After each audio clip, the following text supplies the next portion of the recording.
because he works in food and beverage, in the places that he works at, maybe hotels, casinos, whatever, right?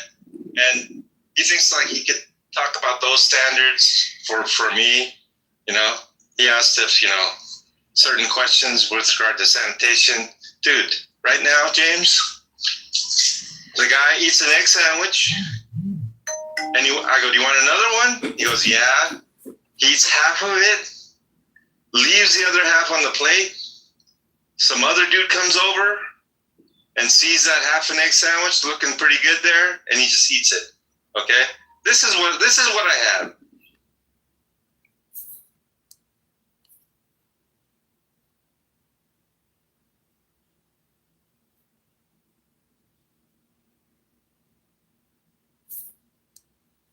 Ribono Shalom, good morning. You guys got these cool new gold coin things on your profiles, some kind of karma points.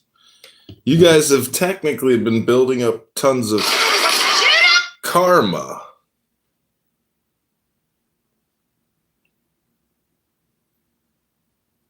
Hello?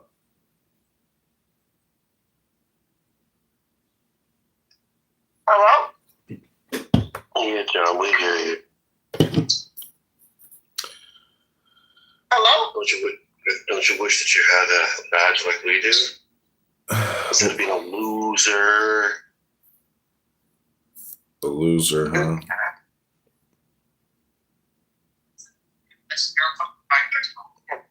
Ain't nobody.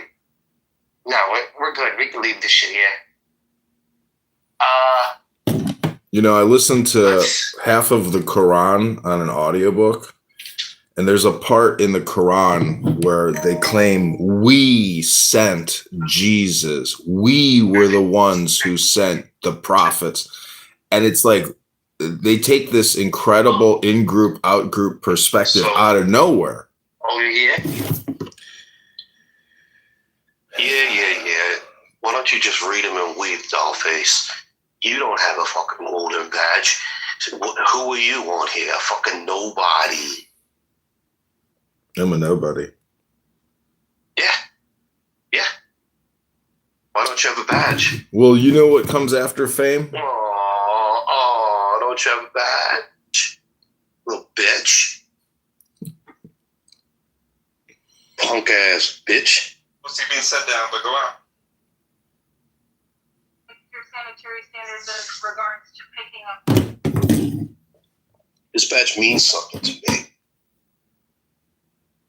Don't try and undermine it. It's actually an important landmark in my fucking life. I don't need you stepping all over it. You got it, John Kitover? Thank you. All communication is diuresic. What's diuresic, you might ask? Well, you wouldn't know. You wouldn't know. You don't have the smarts. That's what I thought, John.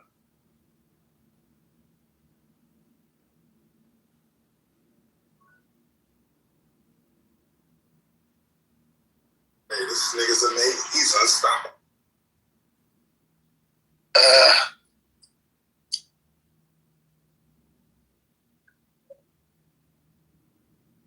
You guys taking lunch? Okay. All right, good. And you're leaving at 1, right? Yeah. All right, good. No. It's fine. Stay here. It's fine. Pharaoh is pleased? Yeah, of course. You can always blame me. Everybody blames me. By whom? You raided the temple granaries? Yes. You trying to steal our cloud, John?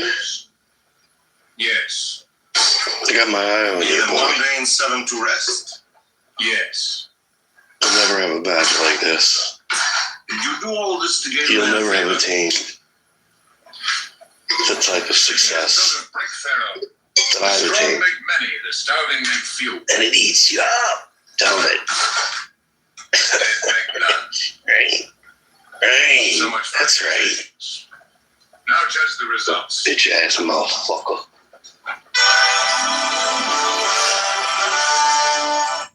boys, please. Wait! I want it right here.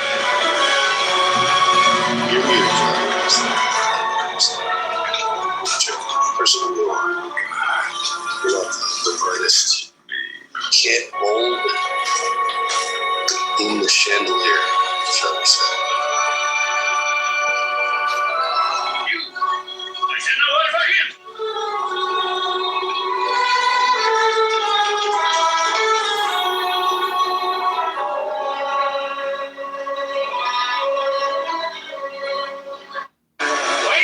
Congrats to all those who got the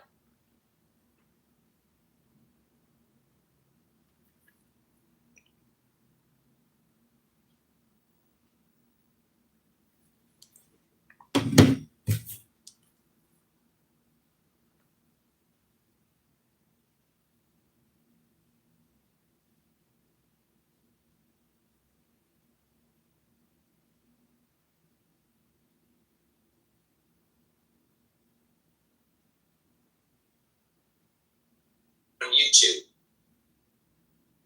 The show that's on tonight explaining why it's not the first time we've caused some drama.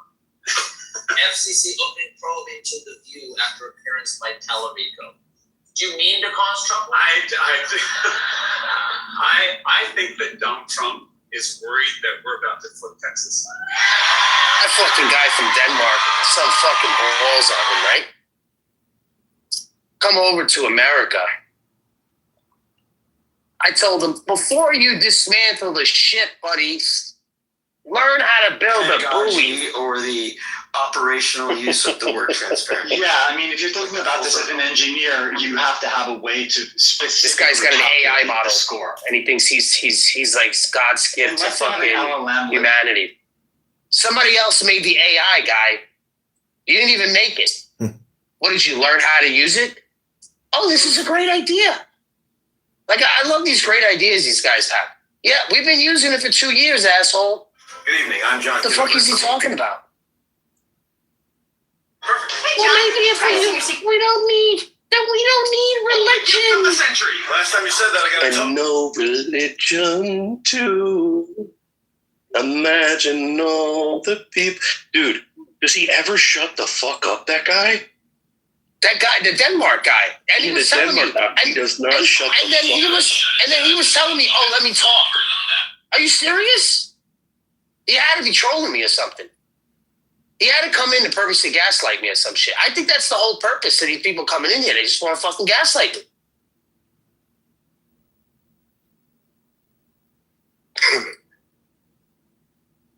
The nerve. Oh, Daniel, you see the guy's do you see this guy's picture? You see Shake's picture?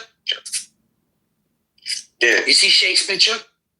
Yeah. Shake, tell him the guy's name. Who the fuck is that? Oh my God. He's the fuck. It's Rabbi Mizrahi. Bro. His mannerisms, everything. Everything. How do I look at him? He's on YouTube. He's the Jewish Darth Dawkins.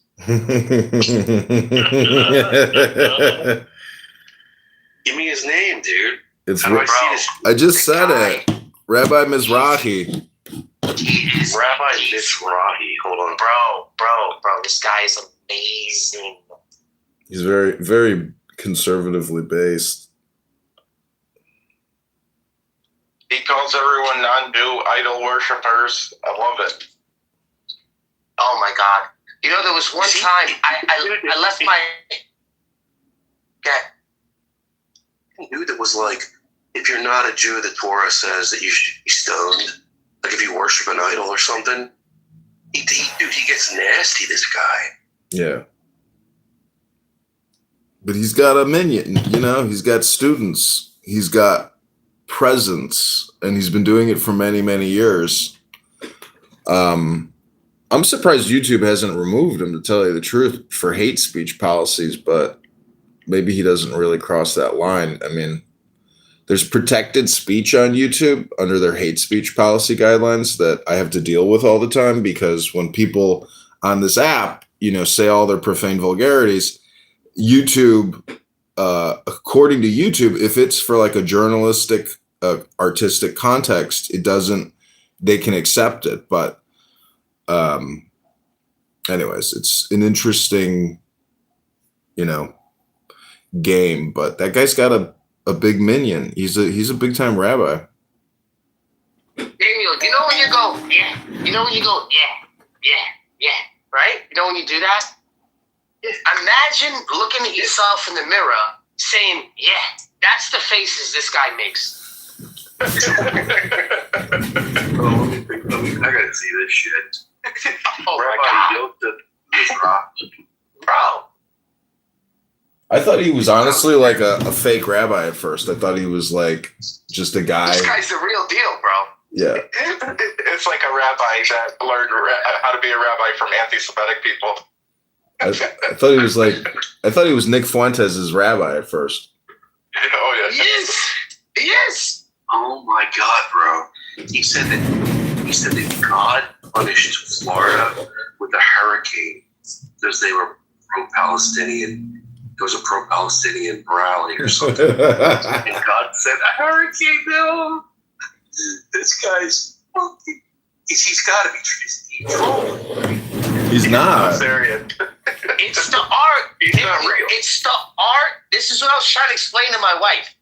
It's not real. The RPG is a real thing. And my wife is saying, she's showing me that girl, the lady that's a Trump supporter that was making fun of like the guys, the halftime show. Bad Bunny, yeah. And she's like, no, this woman is real. I was like, babe, these people are just trolling. They do things for views. She's like, you better not be doing this online. I'm like, I've been doing it the whole time. No. If I don't catch it, they send me It's the fucking best. It's the fucking best thing to ever do. Dude, it's fucking. For the state, but for the church. Wow. This motherfucker. Dude, All of our neighbors. sometimes I just cannot believe. I can't believe it that some of these people are. That's really what they're like. I gotta get this. Like there must be some alternate motive that I'm unaware of. It's not apparent. Like what would motivate him to do that? So hard. for that U.S.-Israel sacred- betrayal caused Florida hurricane. Oh my God, dude.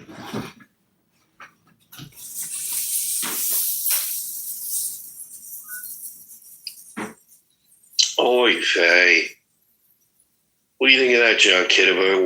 How does it feel not having a golden badge? Well. Look who's decided to fucking join us. None other than our little blonde Gidget. Get those tight little buns up here, dollface. We've missed So you. you fucking love this blonde little midget. I do. How are you? I'm all right, man. What's the subtitle? Like, I can't watch it because I'm not on Instagram, but what's it about? What's the reel about? Some Jewish guy, Rabbi Yosef Mizrahi. He says that there was a Palestinian rally in Florida, and that was why God punished them with a hurricane. What the fuck?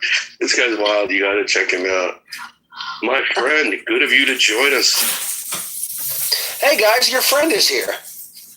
Oh, good of you to join us.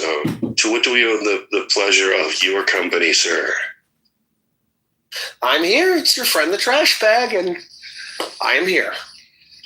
Oh, we are ever delighted to see you. We love you. How has your day been? It's been good. I've only seen about 11 Africans doing illegal things on the road today. Only 11 or 12. Wow, So not too many. It's a low number.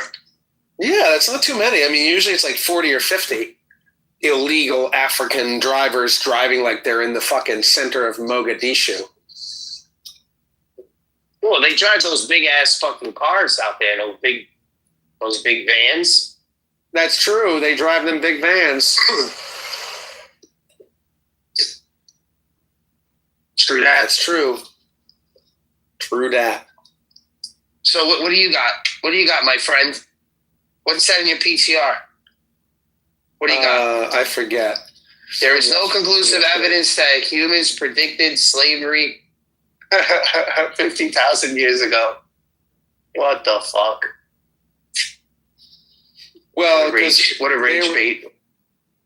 What? Well, they were saying that slavery was human nature, and it was human nature to enslave other people, and that's not supported by history. Actually, I think farming is the reason why we. I agree wholeheartedly. Who Right? said that? Megatron. I said that. Yeah. Oh, that's my nigga right there. I just added That's you what as I'm a saying. friend. Yeah, I'm gonna add you back, bro.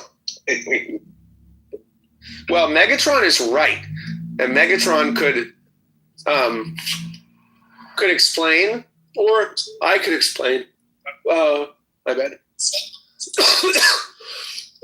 But basically, you explain? So Well, I'm gonna explain. yeah, my he's side gonna of the story explain. first. He's gonna explain. He's gonna. Okay, explain. so this is gonna go right back to the Cain and Abel story, right? And you see, Cain was the he was the farmer, and Abel was the sheep herder.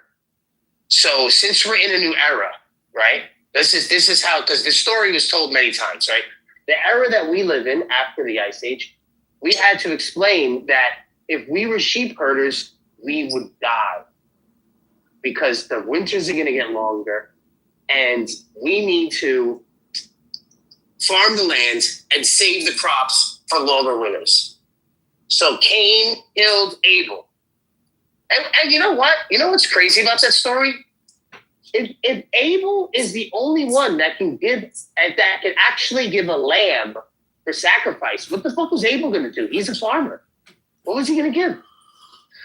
So, yes, that is a good way to say it. I've got to go soon, but let me just say, if you don't want to use Cain and Abel, because that's all a metaphor based on biblical references, the stories of this people, Cain and Abel. Exactly. That's what I was using the metaphor. That's good that you I didn't did. Want to go into, I didn't want to go into a big explanation. But of course, the truth of what you're saying is that the industrialized people, the Cains of the world, they did, for the vast majority, for the most part, they killed the indigenous people, the Abels of the world. Cain, the city maker, has destroyed Abel, the loincloth wearer. And if you ask me, would you rather live in New York City and be depressed and take an antidepressant, or would you rather wear a loincloth and have an orgy while on mescaline? I would rather have the loincloth mescaline orgy. Yes, thank you. me too, And with me that, too. I'd like to pass it to McZed. I would like to have the orgy too. I'd like an orgy. Now, did Cain kill Abel or did Abel kill Cain? The thing is, repentance. If whoever killed who, they never repented. If they would have repented, it would have changed history forever. Additionally, when Moses went before Pharaoh and cast his, rod that turned into a serpent, if Moses would have only have said, you know what, Moses, come on into my office. This is some amazing magic. Let's actually incorporate you into our government and all your people. The history of the Jews would never have happened. Hello? I have to stop you. You're wrong. You have to stop you. You're wrong. Okay, so because of the sin of Adam, because no one repented for Adam. Hello. Cain killed Abel, and then the burnt offering started. So, hello, you're reading the Quran too much, buddy. Get back to the roots. Too much money, too. No, I was watching Cecil. Too much shit, I was watching Cecil B. DeMille's 10 Commandments with Charlton Heston. And, Yeah, stop if Israel reading was the founded Bible. in 46, the 10 Commandments came out 10 years later. 10, not 11, 10, not 9. Listen, Cecil B. DeMille's 10 Commandments is the greatest propaganda film for the state of Israel ever. It's just genius. Like, obviously, it's not just about Moses. It's actually a propaganda film for the state of Israel. Bro, when I first met You were That's like a good idea. you were like 100% a Mizrahi Jew. Like, what happened to you now? What's wrong with you? He's not Jewish no more? You're not Jewish no more? Rabbono Shalom. Let me put on my tefillin and my You were all tachlis. about the mitzvah. You were His all about father is Jewish and his mother is gorgeous. Gorgeous. She's I'm technically a Mishling according to the Nuremberg laws, and I think according to Israel, you're a Jew. no, I think No, a patrilineal Jewish state is what's required here in the northeastern or northwestern part of Gaza. I call it JPAMK, the Jewish Patrilineal Ashkenazic Mishling Kingdom. And I think that it's a great place for, a layover between America and Iran in JPAMK. No need to go to what they call Palestine. Just come to JPAMK because patrilineal Jews are the actual Jews, the real Jews, not these matrilineal Jews. That's a bad rabbinic ruling. That was an incorrect and inaccurate rabbinic determination. It's really the matrilineal Jews that are the real Yiddishkeit. It doesn't matter. All right, so you know what I was thinking about? Because we were talking about marriage the other morning, on how like marriage is not like official. Like when you go to Israel, you got to do like CCD classes to get the fucking, to get the license or whatever. I was thinking about recording and making a YouTube and kicking off my YouTube career with making pretend that I bought tickets to Israel, right? Because I have a passport, and I want to tell my wife that I want to have a real Jewish wedding in Israel and be like, like do the whole thing, and then like giving her like the face, like I really want to do it, and like just hearing her freak the fuck out. Like I want to record her freak the fuck out. I'm not going to Israel, no fucking way. Don't tell me you used a credit card for this shit. Oh my God, it'd be classic. I'll tell her, like, yo, babe, I picked out a good place. I only spent $15,000. 15? What? Oh my God, I would love it. Well, I recently went to a job interview and they said, John, we really like you. We think you're really cool and you're a great fit for the role. But we looked at your YouTube and we saw you having these conversations with some other guy who's working all day talking to Muslims about the Bible and Quran. What's up with that? What else is there to do? Bro, most of the shit that you had me recorded on got flagged because I'm too controversial. No, you're not even close. You're talking about Aisha in here. No, I can go to other rooms and they're actually talking about murder and drug deals and raping people and the worst of the worst. This app actually has real gargoyle vampire demons on it. This is actually one of the holiest rooms on Clownhouse. What is that? The Hebrew Israelite rooms? No, you could call it like inner city. I'm so glad I don't go to them kind of rooms. Man. Inner city bubonic, ebonic plague rooms. Young YN rooms, basically. You got women on here turning tricks in here. Yeah, there are prostitutes on this app.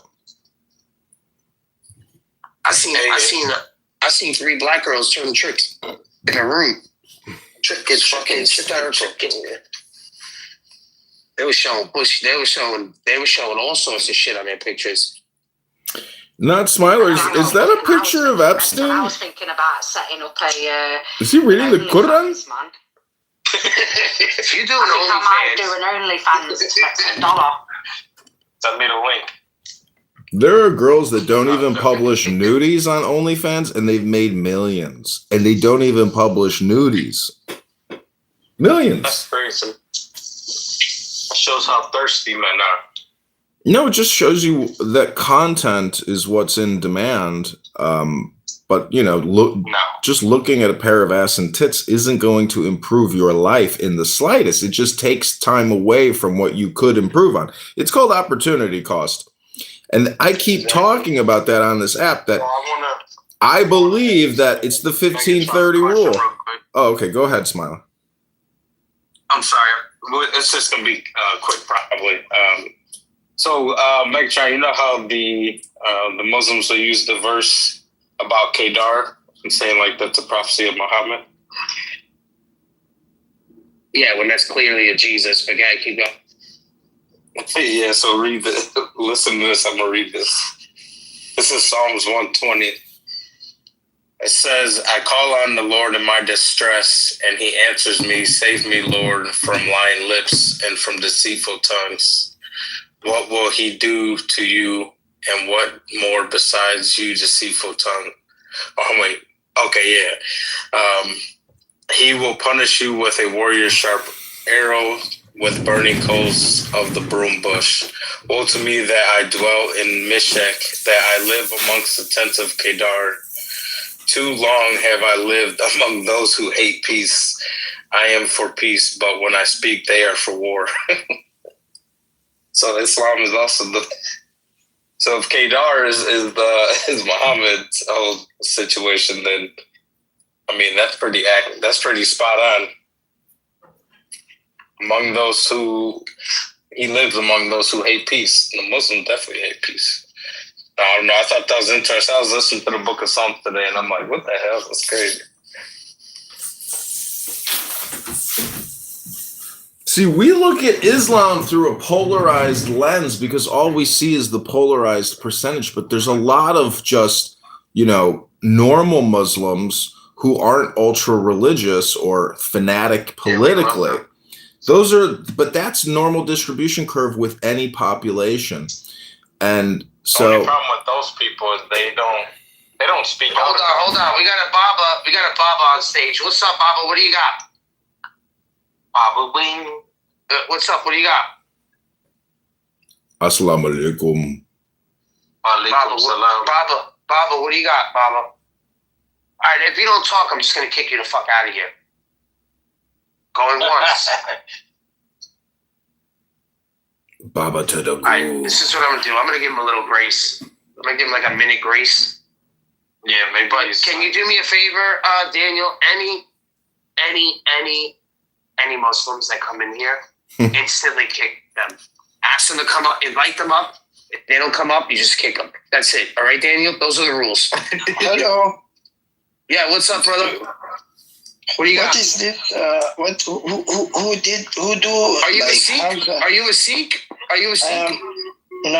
I am Muslim. Oh, get the fuck out. Get the fuck out. Wait. Why? He came up. Wait. I was about to kick him out. What happened, Smiler? You want to talk to this guy? What do you want to talk to this guy for? Why? I don't know who we talking to today. All right, so listen. All right, these are the rules. If he insults, if he just hints at an insult to my religion, I'm kicking you the fuck out of here. What is your religion? Okay. Yeah, see, you don't even know. So ask all the questions that you got. Ask all the questions. I don't know what is his religion. Right. You're on a fine thread. You're hanging on a fine thread. He's a Hindu. He's a Hindu? Was Jesse Jackson Jr. a Muslim? What is that like?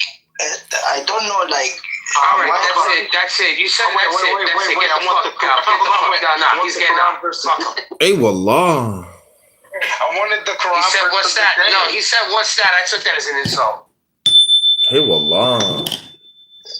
Let's just get the Quran verse. We're raising up the bar here. Listen, Smiler, we're raising up the stock here. We're doing Bitcoin, okay? and let me tell you something, okay? Our stock, we have lessened our stock. What we have done is we've sold too many stocks, and now it's shit. So what we got to do is we got to raise the stock. Now we got to stop making them. You're doing a stock buyback. Yes, exactly. So what we're doing is we're going to stop making material. And we're just going to, whatever material's out there, it's just going to raise itself. You understand? Okay, can I get the Quran verse of the day? Who's this guy, Abby? Hold on a second. Who's this guy? Quran verse of the day. This guy, see, he left. See, he knows. They leave now. Yeah, no, they leave. It's better. It's better that they leave on their own. I just want a Quran verse of the day. Who's this guy? Nude. Oh, you're gonna love Mood. Okay, all right, he's cool. All right, he's fun. Mood is a former Palestinian terrorist who detonated a bomb in Nablus. No, he's not. Oh, he's not? If he comes up here, you don't leave. Right now, I'm not hinting that he's a Muslim. But if I get the inkling that he's a Muslim, he's gone. He's gone. I'm going full jihad. I'm turning back. Well, some of us have to read books for a living. So, gentlemen, I got to leave and start reading my book for the day. Go read. Go do the book club. Beg your pardon. All right. Thank you. Go read the Bible. It's incredible to be able to actually have the time to read a book. It's unbelievable. So difficult to get to the financial point in your life where you're at noon for like the next 6 hours, you could just read a book, smoke weed, and have a cocktail all day. I mean, it's like miracle. Ribono shalom. Hashem, God, Jesus Christ is looking down on us right now saying, what are you going to do with your day? How are you going to spend your time?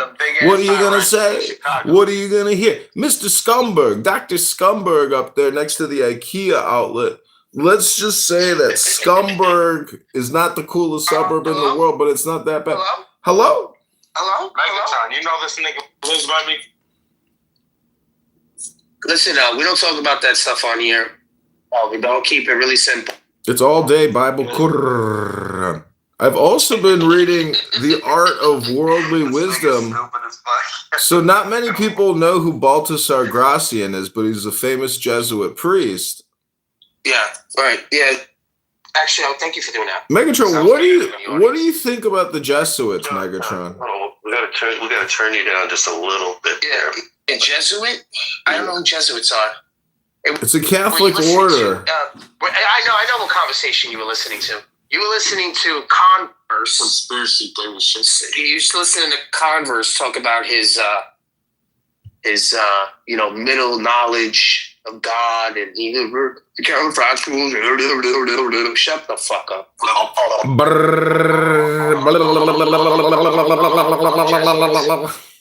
I'm not a Jesuit. No, but I've been reading a book called The Art of Worldly Wisdom, and what's interesting about it is I was reading the Quran, and then I was like, you know what? After they said that they sent Jesus, I was like, fuck this book. So I put this... Wait. What verse is that?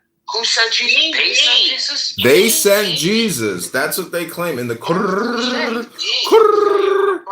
They took the editorial they. I don't understand it, but it makes a huge leap and a jump out of nowhere in the and it's halfway through.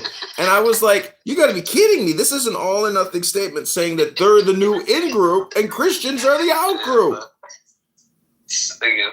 In one giant statement, they make a huge claim. It's unbelievable. Yeah. They sent Jesus. I was like, they? They became they? Who they? That's what I'm saying. Who they? All right, let's get the Islamophobic pictures up. Also, don't forget Muhammad with the Mo. His other name is Abdul, and that's like saying there's a Dr. Jekyll, Mr. Hyde to Muhammad. He's got AKA names. He's got Abdul. Abdul. Have you met Abdul? Muhammad's evil brother? Hello? Oh my God, John. Oh man. Slow down, bro. What do you want? 12 o'clock fucking medicine, bro? Yeah, man. I just had a cup of coffee. Hello? Yeah. Hello? He doesn't smoke his weed yet. No, man. You didn't you're balding. Fucking do it. Is this guy white? I guarantee this guy's white. I just heard you're banned from. Is this Joanna the Jew?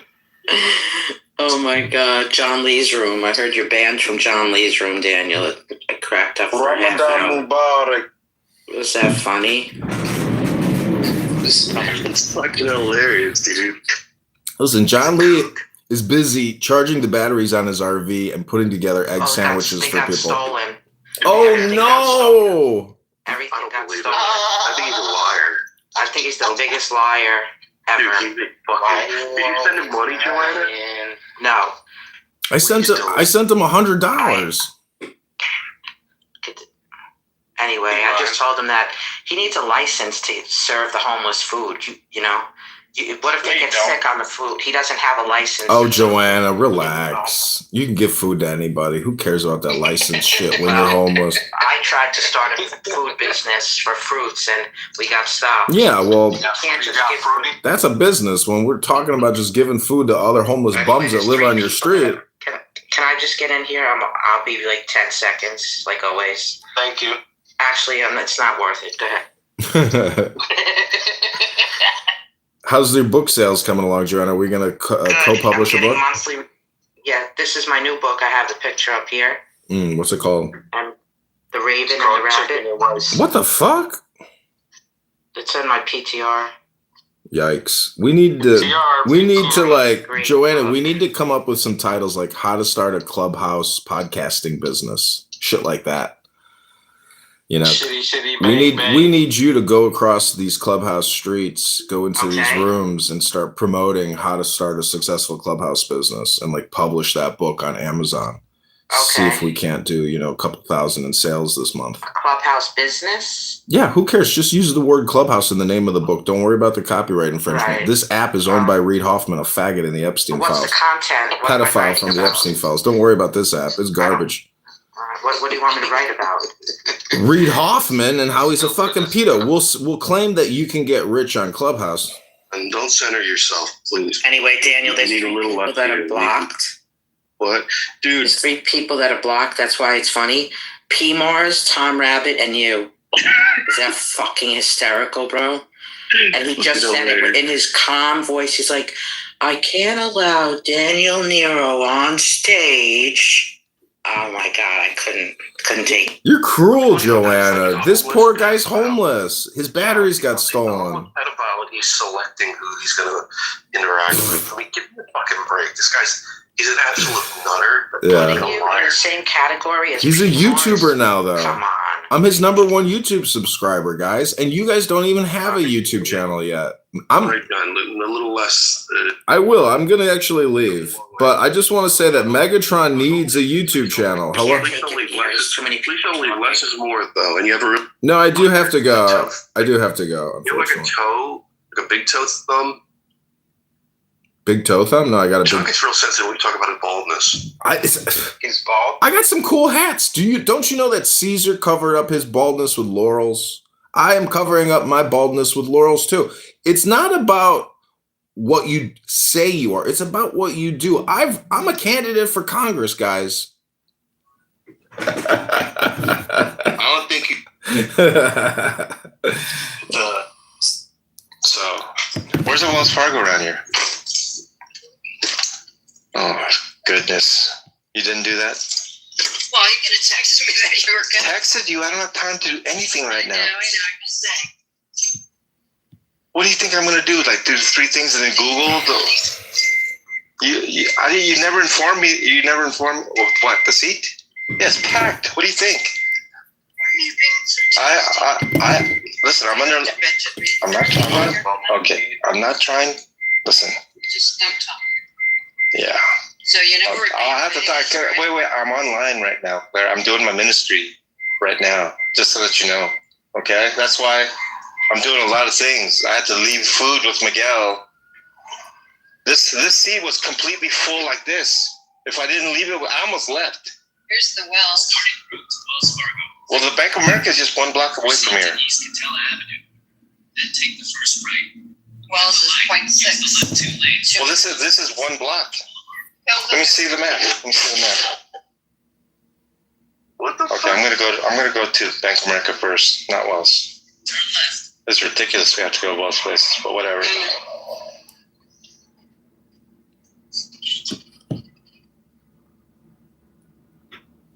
John Lee's girlfriend just told him to stop talking. You never set up your PIN number for your pickup? No, I don't use the cards. I know. Neither do I, but I still set it up for that moment. Listen.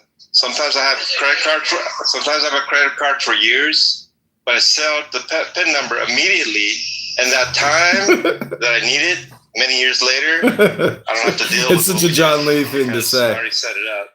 That is such a John Lee thing to say, to talk about the PIN number. Oh my God. No, I'm talking about the ATM. Okay. This is one homeless person talking to another homeless person. The ATM pin you set up at the bank when you make your account. Credit card doesn't work that way. But anyway. Yeah, John Lee's upset. He's got to explain how to use a debit card versus credit card. Ladies and gentlemen, I just got to say that, John Lee's ministry really is for fools. You have to be in on the inside joke that you're listening to, a tard. And that's okay. But Barth here and Daniel here are cultivators of exquisite conversations and debate. And actually, I consider Megatron technically to be a subject matter expert in the same way that Augustus is a UFO expert.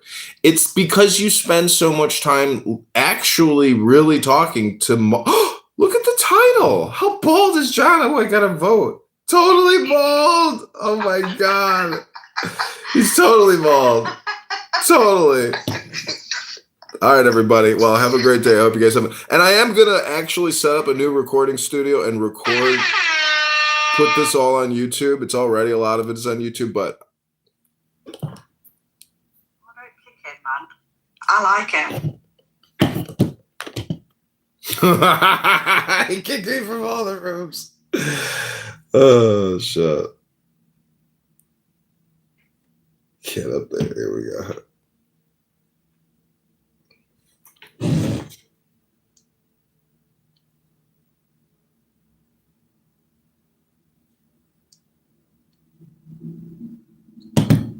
So anyway, I'm thinking about setting up an OnlyFans. What shall I sell on there? Well, you're opening an OnlyFans? Yeah, maybe I'm going to make some dollar, man. Okay, so Bruno Mars he has a Puerto Rican / Jewish father. His Filipino, a Filipino mother. Yeah. Let's go. Filipino and black. Oh yeah, Filipino and white. Yeah, we're gonna have to get you some latex, some whips. But you gotta play the part like you're in Christian behavior. That is wrong ways about eternity, But in time, they'll be corrected. Yeah, I'm glad you said that. And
Okay, everybody, this is Baltasar Grasson. Please stand to your feet as we receive a champion for justice, our United States Senator. Wait, which one?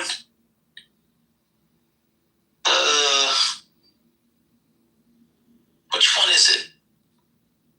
Oh, it's the full Atlantis. It's 30 minutes. This was 10 days ago. To Elise Wade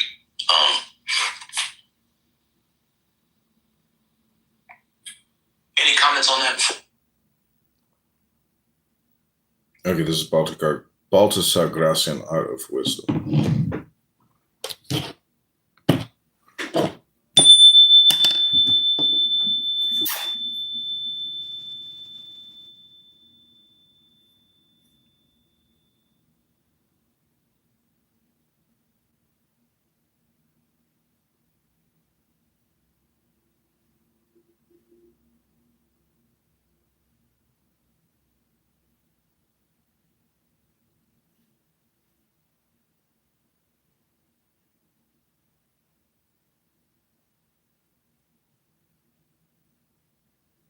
And excellent things, if only to console itself like lightning. Censure strikes the highest places. So let Homer nod at times, pretend that your intelligence or courage, though not your prudence, has committed some act of carelessness. That way malevolence will calm down and not burst its bubble of poison. This is like waving a red cape in front of a bowl of envy in order to escape with immortality.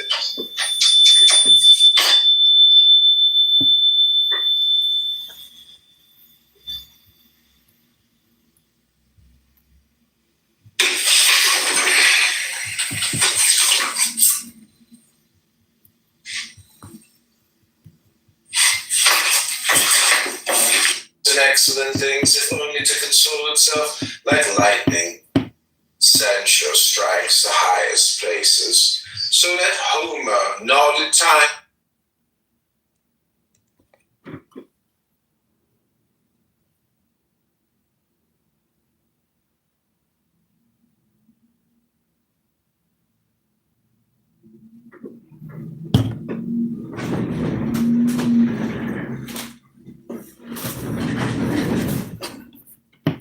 This is Baltasar Gracian, read by John Kitover.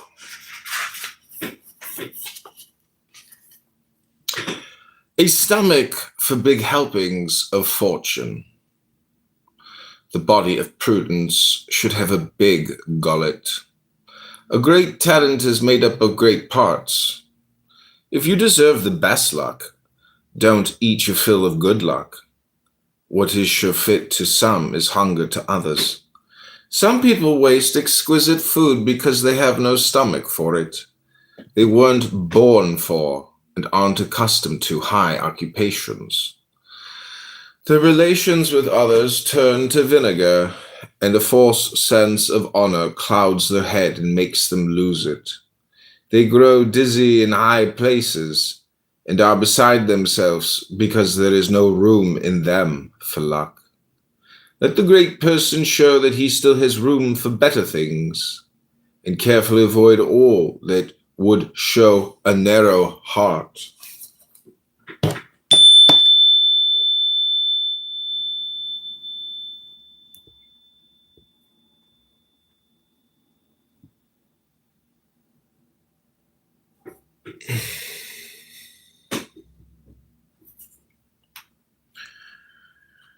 To each the dignity that befits him. Not everyone is a king, but your deeds should be worthy of one, within the limits of your class and condition. A regal way of doing things, sublimity of action, a lofty mind. You should resemble a king in merit, if not in reality. For true sovereignty lies in integrity. You won't envy greatness if you yourself can be a norm of greatness. Especially those who are near the throne should acquire something of true superiority. They should share the moral gifts of majesty rather than the pomp, and aspire to things lofty and substantial rather than to imperfect vanity.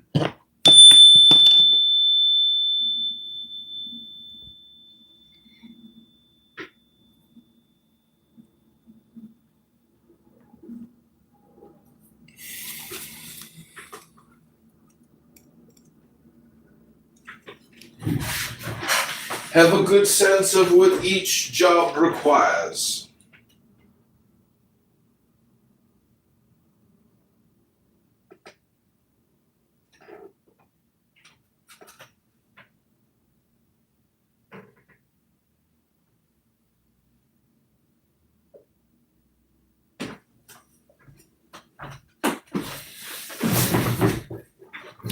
Jobs vary, and it takes knowledge and discernment to understand the variety. Some jobs take courage, others subtlety. The easiest ones are those that depend on honesty. The most difficult those that require artifice. The former require only natural talent, the latter, all sorts of attentiveness and vigilance. It is much work to govern men, and even more, fools, madmen. It takes double intelligence to rule those who have none. The job that is unbearable is the one that takes over the whole person, working full-time always in the same manner. Far better are the jobs we don't grow bored with, where variety combines with importance and refreshes our taste. The jobs most respected are the ones that entail the most or least dependence, and the worst are those that make us sweat the hardest, both here and even harder in the hereafter. Bull rush, power rush!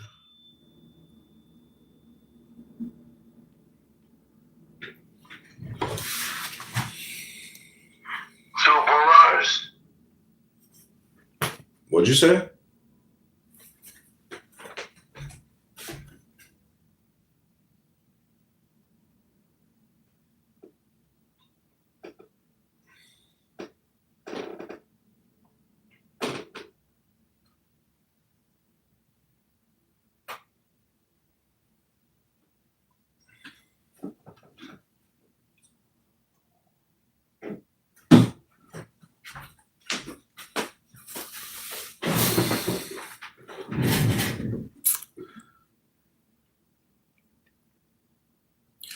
Don't be tiresome. Don't have only one theme, one obsession. Brevity is pleasant and flattering, and it gets more done. It gains in courtesy what it loses in curtness. Good things, if brief, twice good.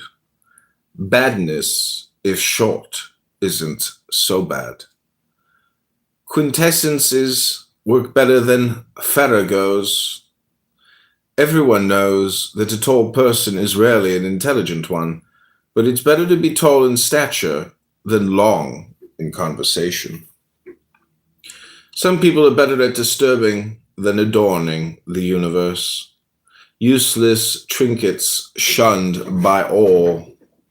The discreet person should avoid tiring others, especially the great, who are very busy. It would be worse to irritate one of them than the rest of the world. Well said is quickly said.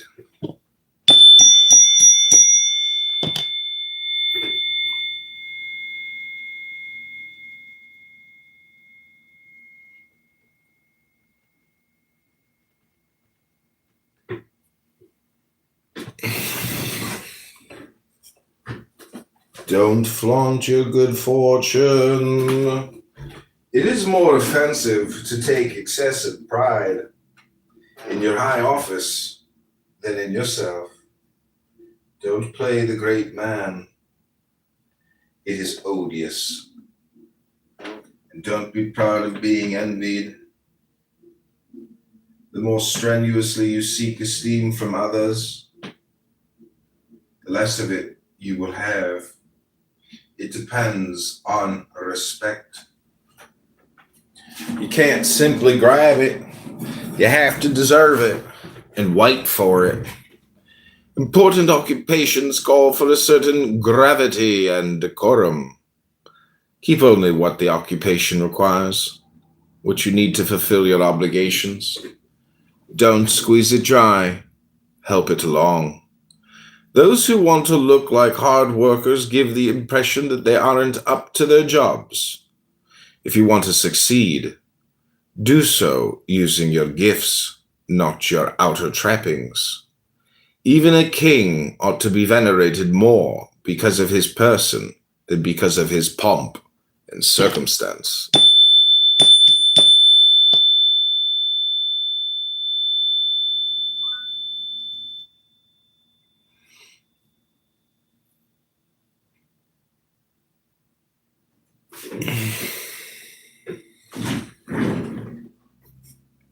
Don't look self-satisfied. Don't go through life feeling discontent with yourself, which is timidity, or satisfied, which is foolishness. Self-complacency usually arises from ignorance, and it leads to a foolish happiness that tickles the taste but ruins their reputation. Unable to discern the high perfection of others,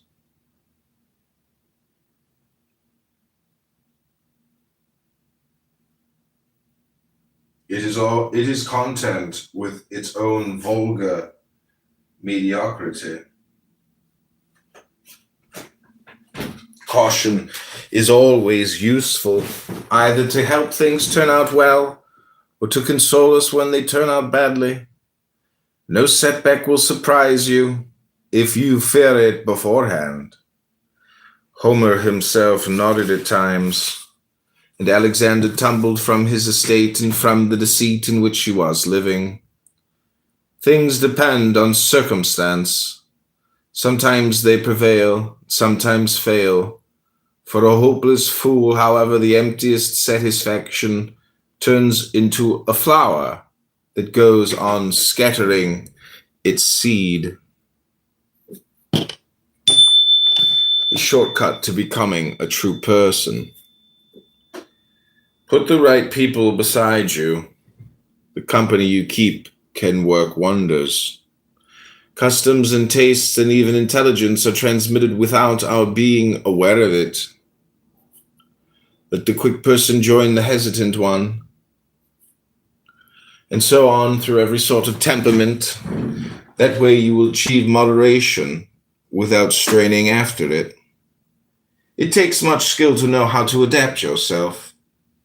The alternation of opposites makes the universe beautiful and sustains it. It causes even greater harmony in human customs than in nature. Govern yourself by this advice when you select your friends and servants. The communication of extremes will produce a discreet and golden mean. Don't berate others. There are people with savage tempers who make everything a crime. Not out of passion, but because of their very character. They condemn everyone. Some for what they've done, others for what they will do. This shows a spirit worse than cruel, which is truly vile. They criticize others so exaggeratedly that they make motes into beams in order to poke out eyes. They are taskmasters who can turn a paradise into a prison. When swayed by passion, they take everything to extremes. Good-natured people are able to pardon anything. They insist that others had good intentions or went wrong inadvertently.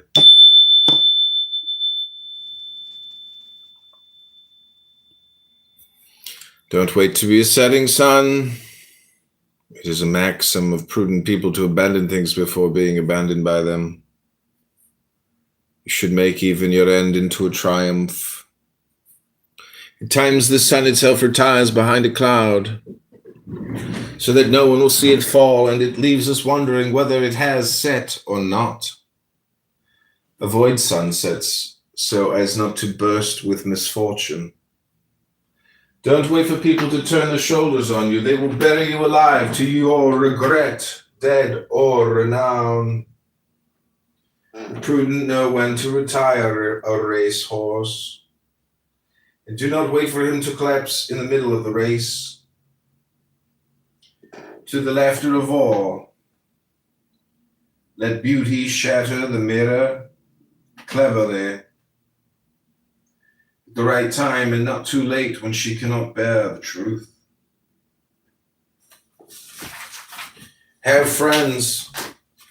They are a second being to a friend. All friends are good and wise. When you are with them, all turns out well. You are worth as much as others want you to be and say you are. And the way to their mouths lies through their hearts. Nothing bewitches like service to others.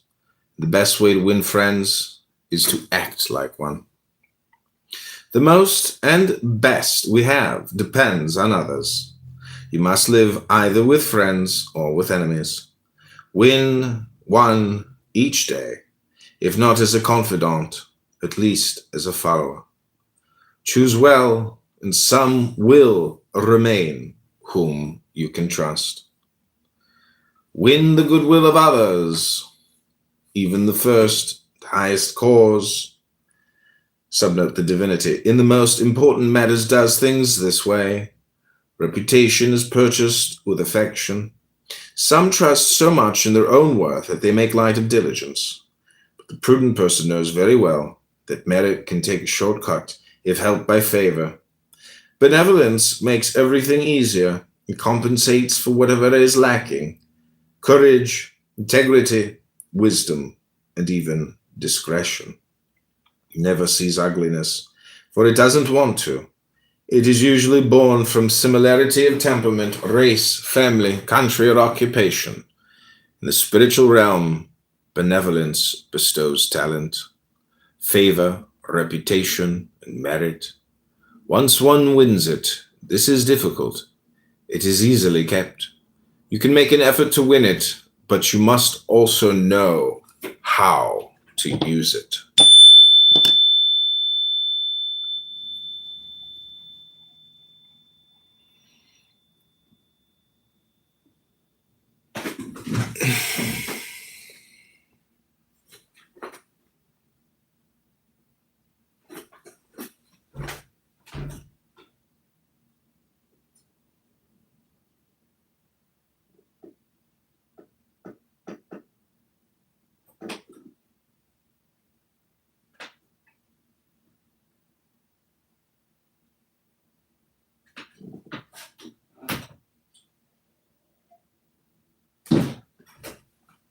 Plan for bad fortune while your fortune is good. In the summer, it is wise to provide for winter. It is easier to do so. Favors are less expensive and friendships abound. It is good to save up for a rainy day. Adversity is expensive and all is lacking. Keep a following of friends and grateful people. Someday you will value what now seems unimportant. Villainy has no friends in prosperity because it refuses to recognize them. In adversity, it is the other way around. Never compete. When you vie with your opponent, your reputation suffers. Your competitor will immediately try to find your faults and discredit you. Few wage war fairly. Rivalry discovers the defects that courtesy overlooks. Many people had a good reputation until they acquired rivals. The heat of opposition revives dead infamies and digs up the stench of the past. Competition begins by revealing faults, and rivals take advantage of everything they can and all they ought not to.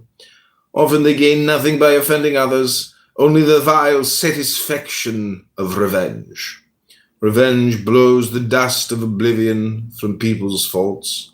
Benevolence was always peaceable, and reputation indulgent.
torn and bent. Marginalia from another time. Little notes of what they meant. Coffee stains on chapter 10. You say someone cried right here. All these quiet folded corners holding.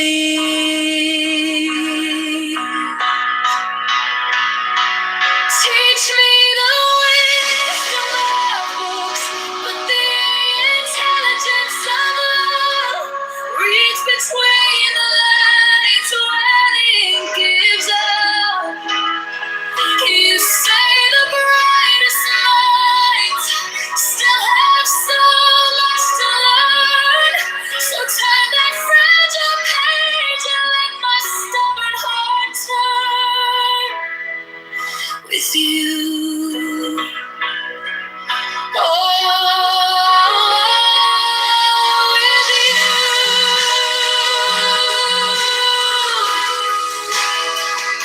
you. You quote a line about patience, about grace.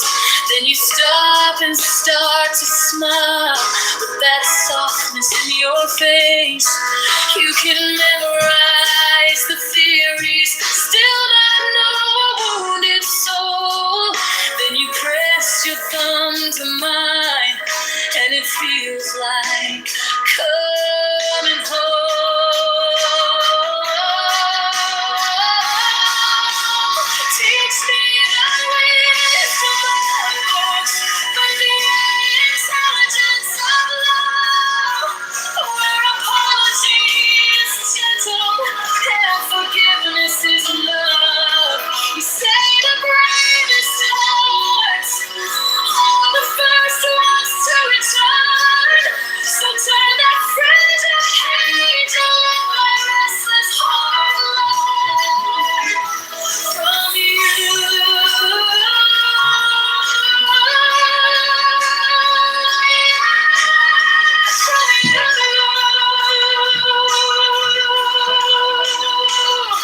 You close the cover, hold it to your chest, say all of this is paper till we put it to the test.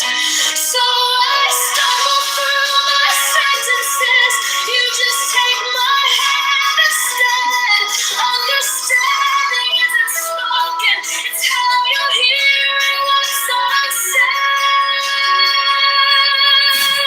Teach me the wisdom of books and the intelligence of love. All the underlying mistakes we can rise above. I don't need every answer, just a place where I can grow. So turn another page and let open heart show that we're the story being wrote.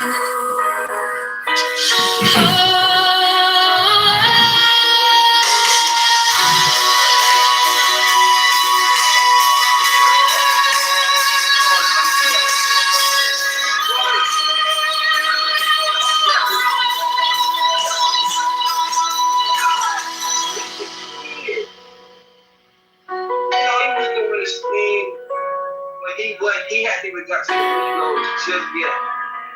He wasn't just there yet, right? And nigga OG Mac will come with, bitch, you guessed it, right after Tuesday by recording.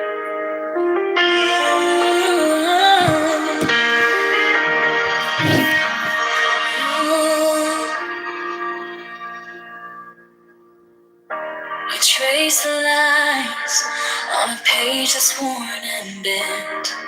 Marginalia from another time. Little notes of what they meant. Coffee stains on chapter 10. You say someone cried right here. All these quiet, folded corners hold the years. Teach me the wisdom of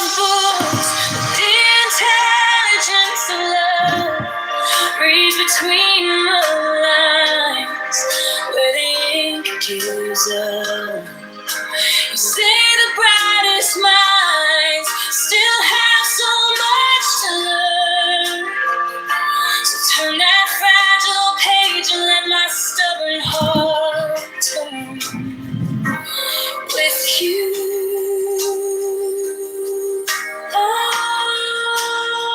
With you.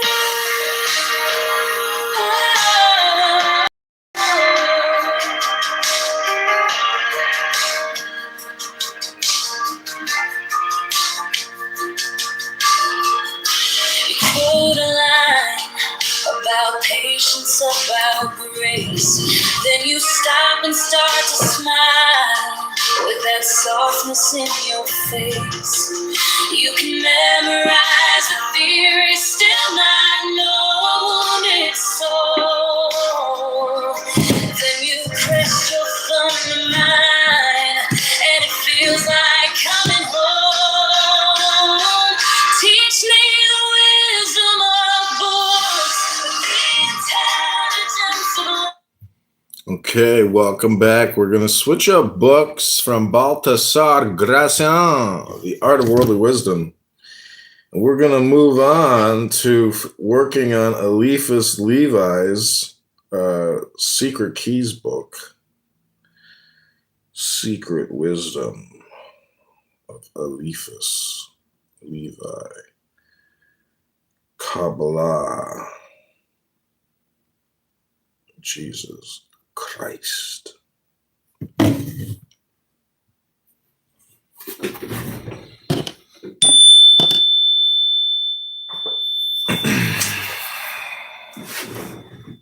Number 19.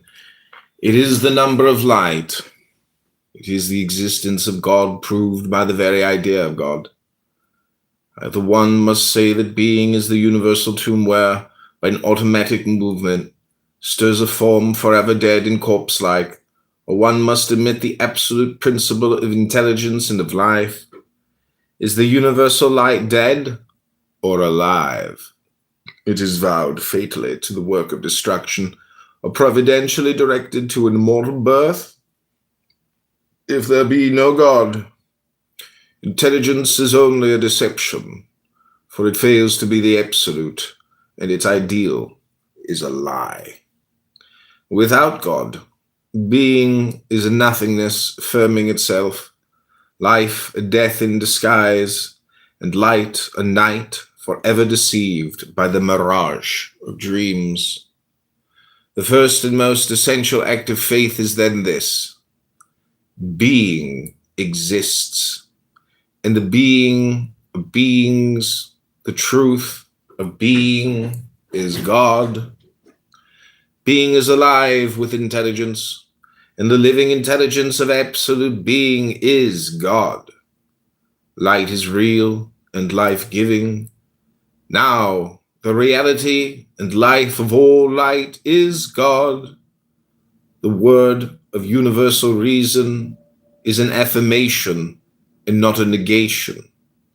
How blind are they who do not see that physical light is nothing but the instrument of thought?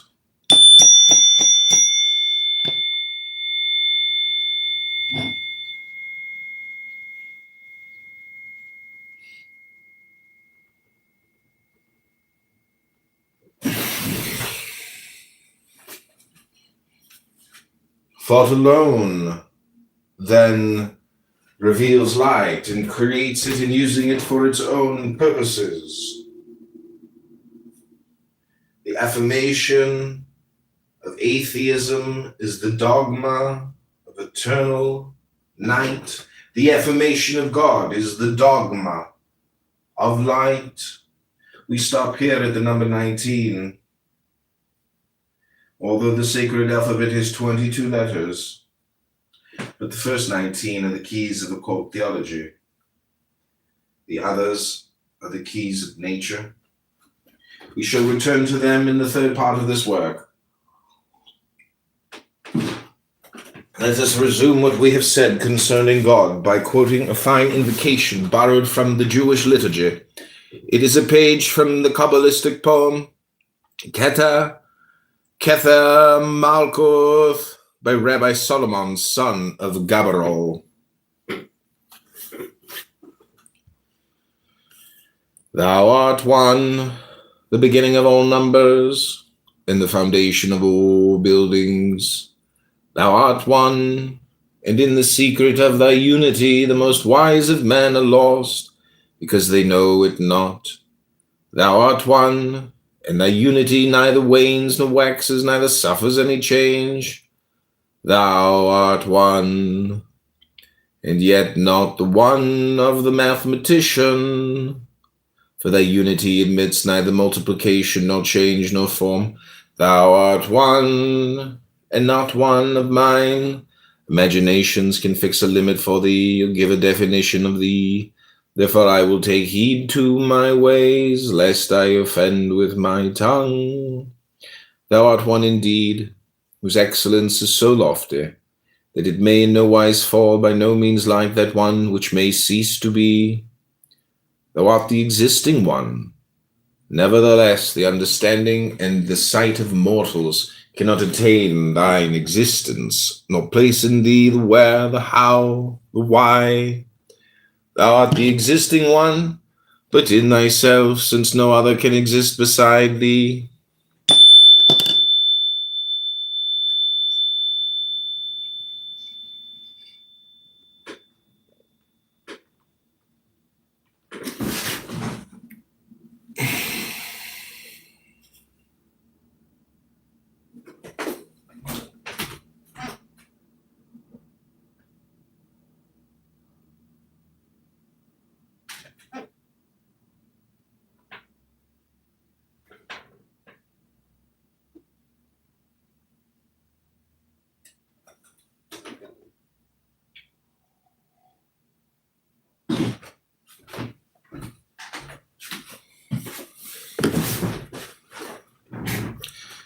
Thou art the existing one, before time and beyond space.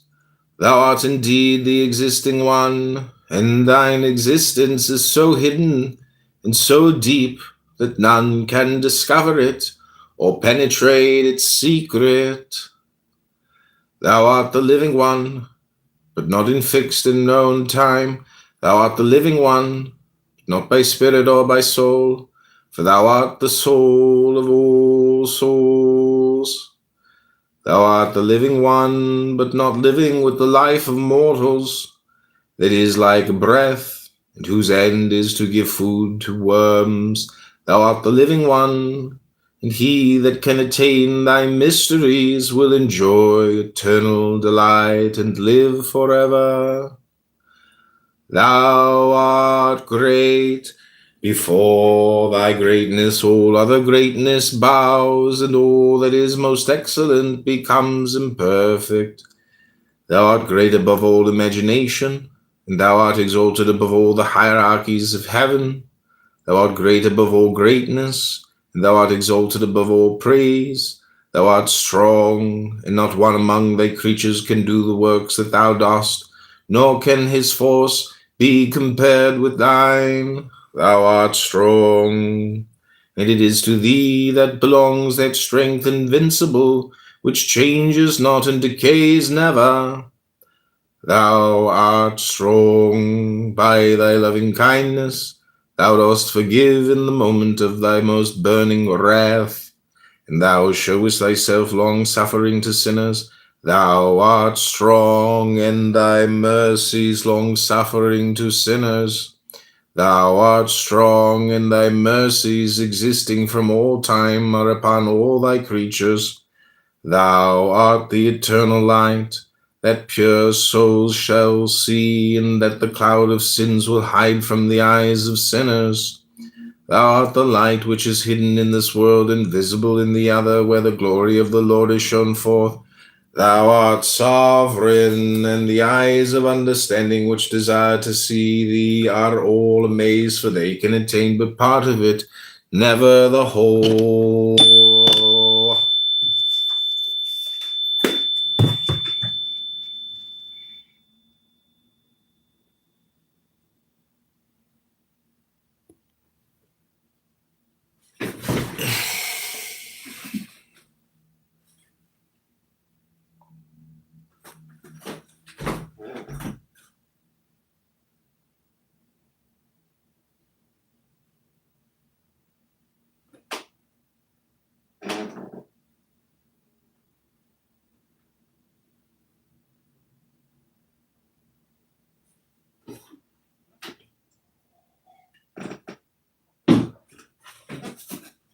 Gentle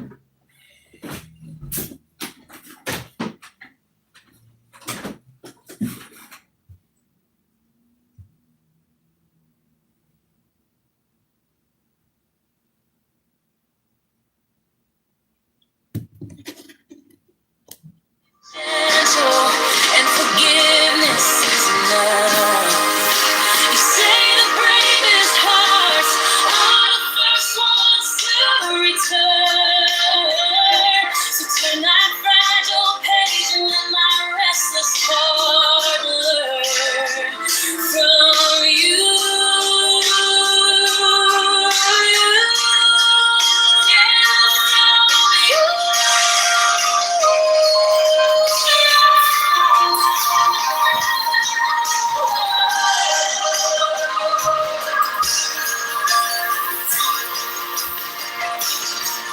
You close the cover, hold it to your chest. Say all of this is paper till we put it to the test. So I stumble through my sentences. You just take my hand instead. Understanding isn't spoken, it's how you're hearing it's unsaid.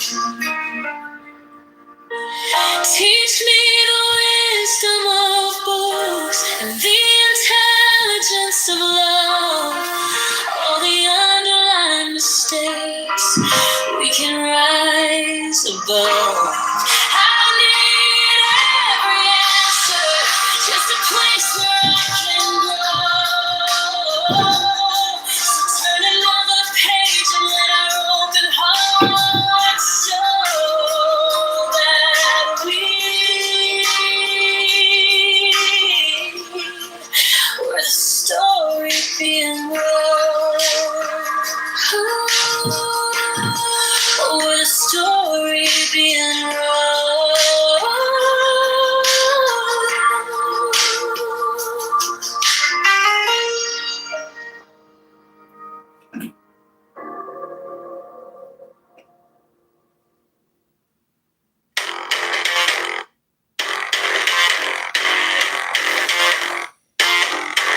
I drew maps on the backs of receipts, tiny plans, and dark cheap backseat. Told myself I fell with my teeth clenched tight. I'd stare down every locked door like it owed me life. This is the wisdom of success. Blueprints in my blood. Love in every small secret test. Every door alone is trust. I'm the one reach out of pressure. Turn all that friction into gold. This is the wisdom of success. I never did what I was told.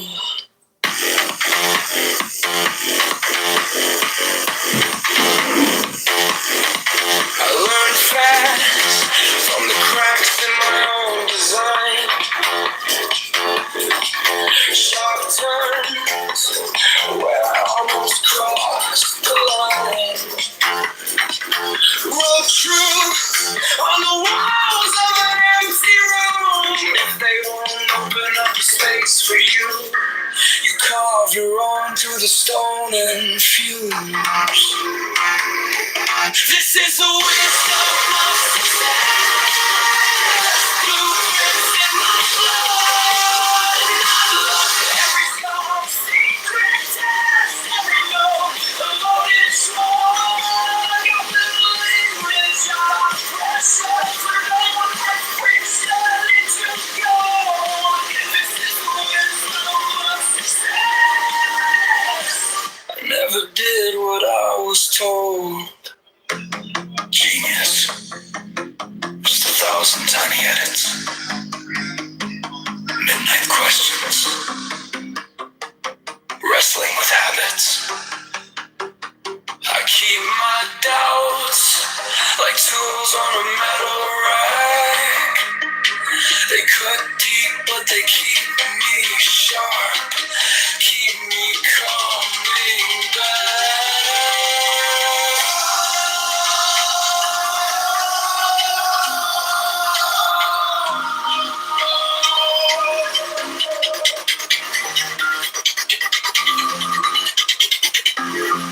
This is the wisdom of success. Blueprints in my blood. Every scar, secret says every note, loaded truck. The language of pressures and all that brings them into flow. This is the wisdom of success. I never did what I was told.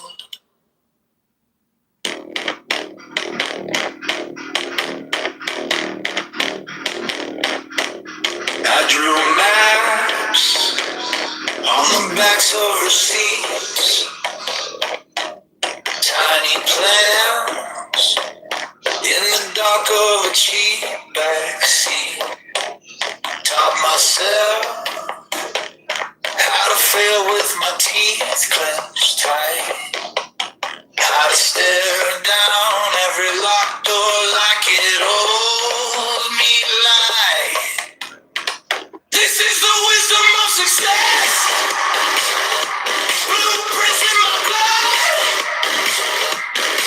Not a luck. Every scar a secret test. Every no unloaded drug. I built a language out of pressure. Turn all the friction into gold. This is the wisdom of success. I never did what I was told. I learned fast from the cracks in my own design. Sharp turns where I almost crossed the line. Wrote truths on the walls of an empty room. If they won't open up a space for you, you carve your own to stone and fume. This is the wisdom of success. Blueprints in my blood. Not luck. Every scar a secret test. Every no unloaded shrug. I built a language out of pressure. Turn all the faces in the door. This is the wisdom of success. I never did what I was told. Just 1,000 tiny edits. Midnight questions. Wrestling with habits.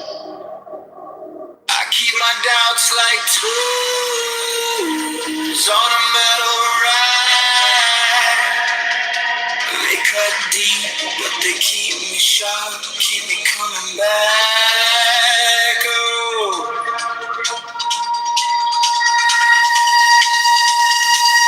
This is the wisdom of success. Blueprints in my blood. Not luck. Every scar a secret test. Every no unloaded drug. I built a language out of pressure. Turn all the friction into gold. This is the wisdom of success. I never did what I was told.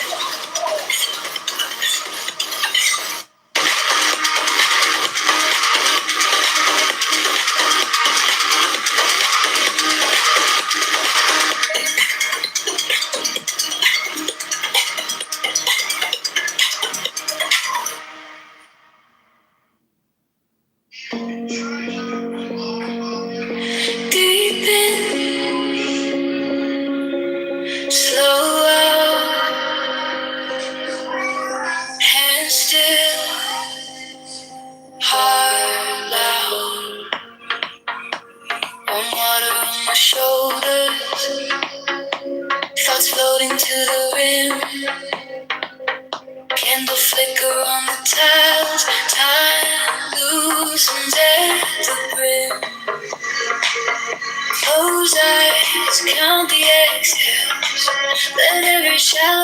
breath in, one breath in another, I soften in my own skin. Breathe in, let it all go, sink down. Let the heat flow, steam on my skin. I'm open, every little worry, loosen it, breathe out. Let the heart slow down. You have to control, steam on my skin. I'm open, in this quiet ceremony I begin. Cool air on my wet lashes, echoes faint against the wall. Neon numbers on the clock face melt until they barely crawl. Whisper mantras in a half voice, just enough for me to hear. One breath and another, I'm rinsing off the fear. Breathe in, let it all go, sink down. Let the heat flow, steam on my skin. I'm open, every little worry, loosen it and breathe out. Let the heart slow nothing. You have to control, steam on my skin. I'm open, in this quiet ceremony I begin, yeah. 1, 2, 3, 1, 2, 3. Nothing left to prove, just a gentle move. 1, 2, 3, set free. I become the water, water becomes me. Breathe in, let it all go, sink down. Let the heat flow, stay on my skin. I'm open, every little worry, loosen it and breathe out. Let the heart slow nothing. You have to control, stay on my skin. I'm open, in this quiet ceremony I begin, breathe.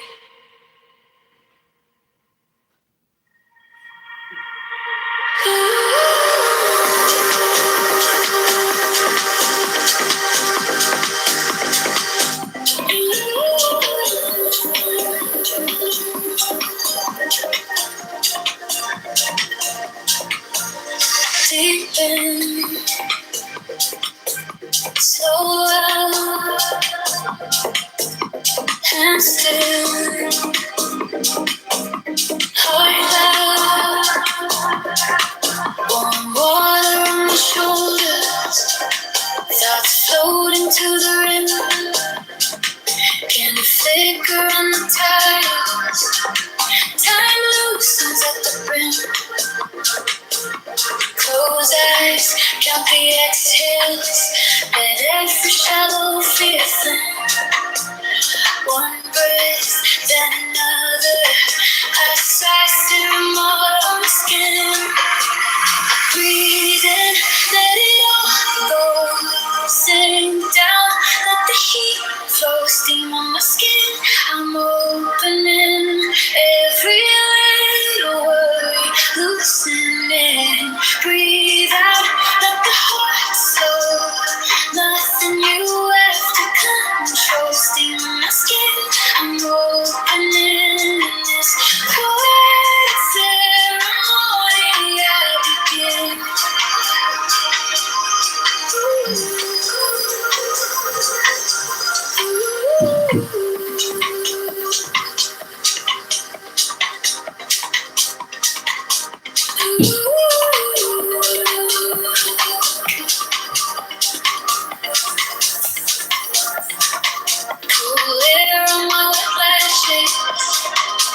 gentle moves. 1 minute, 2, 3, I set free. I become the water becomes me. Breathe in, let it all go. Sink down, let the heat flow. Steam on my skin, I'm opening every little worry, loosening. Breathe out, let the heart flow.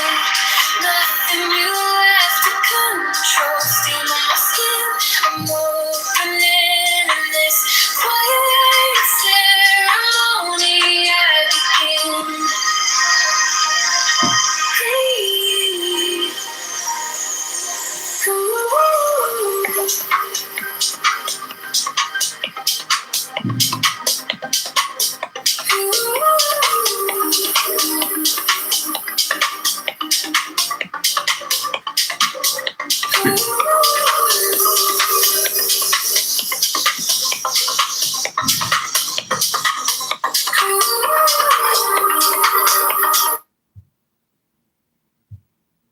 Okay, we're reading from Eliphas Levi.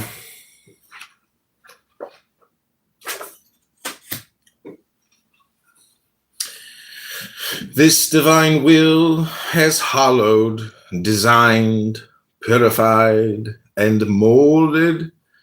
It has ordered nothingness to open itself, being to shut up, and the world to spread itself.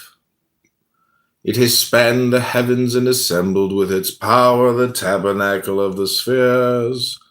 With the cords of its might, it has bound the curtains of the creatures of the universe, and touching with its strength the edge of the curtain of creation, has joined that which is above to that which was below.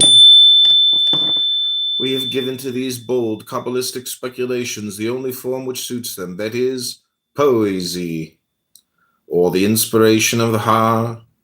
Believing souls will have no need of the rational hypotheses contained in this new explanation of the figures of the Bible, but those sincere hearts, afflicted by doubt, which are tortured by 18th century criticism, will understand in reading it that even reason without faith can find in the holy book something besides stumbling blocks. If the veils with which the divine text is covered throw a great shadow, this shadow is so marvelously designed by the interplay of light that it becomes the sole intelligible image of the divine ideal. Ideal, incomprehensible as infinity, and indispensable as the very essence of mystery.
Somebody messaged me that I know was like, "What's up with all the profiles, John?" I'm like, "Oh, it's called art. What'd you think you were doing on all the social media platforms?" Thou art the God of gods, and all thy creatures bear witness to it. And in honor of this great name they owe thee all the worship. Thou art God, and all created beings are thy servants and thy worshippers. Thy glory is not tarnished, although men worship other gods, because their intention is to address them to thee. They are like blind men who wish to follow the straight road but stray. One falls into a well, the other into a ditch. All think that they are come to their desire, yet they have wearied themselves in vain. But thy servants are like men of clear sight, traveling upon the high road. Never do they stray from it, either to the right hand or the left, until they are entered into the court of the king's palace. Thou art God, who by thy Godhead sustainest all beings, and by thy unity dost bring home all creatures. Thou art God, and there is no difference between thy deity, thy unity, thy eternity, and thy existence, for all is one and the same mystery.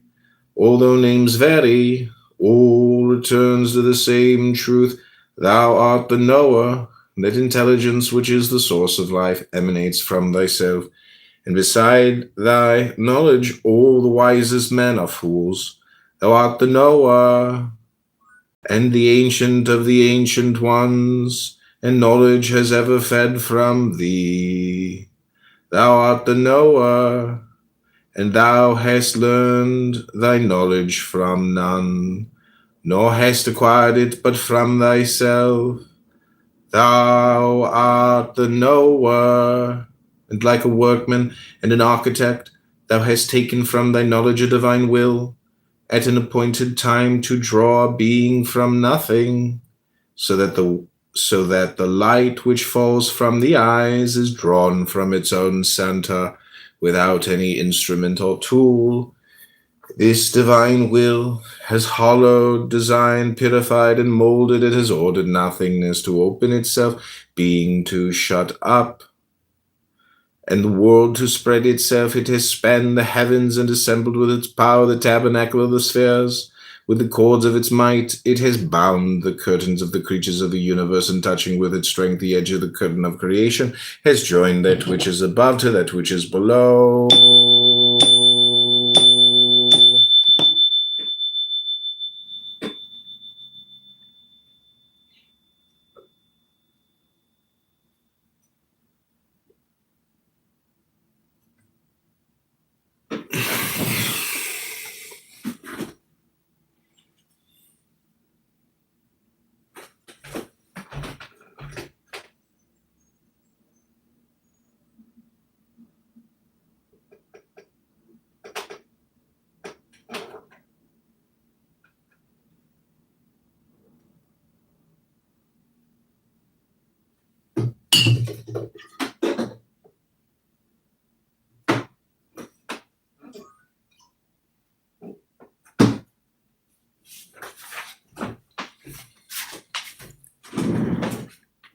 What up, Danny? I was just reading an interesting prayer, a Kabbalistic prayer. Very interesting.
Okay, this is Article 2, Solution of the Second Problem.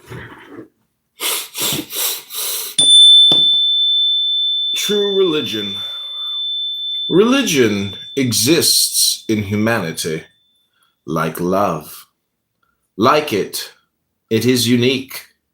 Like it, it either exists or does not exist in such and such a soul. But whether one accepts it or denies it, it is in humanity. It is then in life. It is in nature itself. It is an incontestable fact of science and even of reason. True religion is that which has always existed, which exists today and will exist forever. One may say that religion is this or that. Religion is what it is. This is the true religion, and the false religions are superstitions imitated from her, borrowed from her, lying shadows of herself. One may say of religion what one says of true art. Savage attempts at painting or sculpture are the attempts of ignorance to arrive at the truth. Art proves itself by itself, is radiant with its own splendor, is unique and eternal like beauty.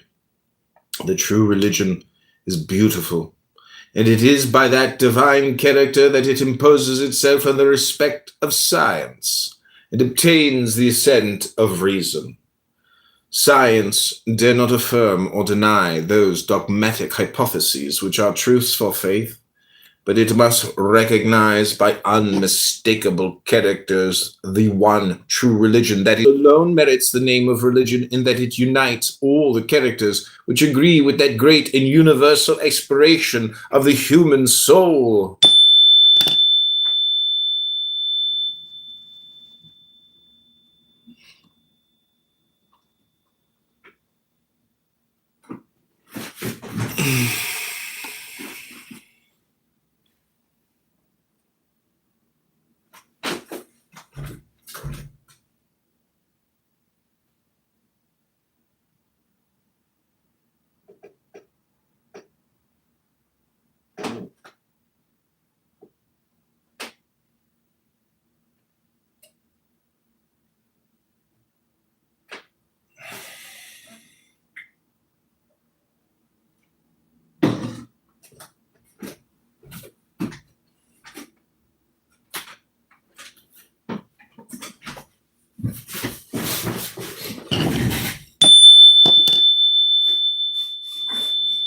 One only thing, which is to all most evidently divine, is manifested in the world.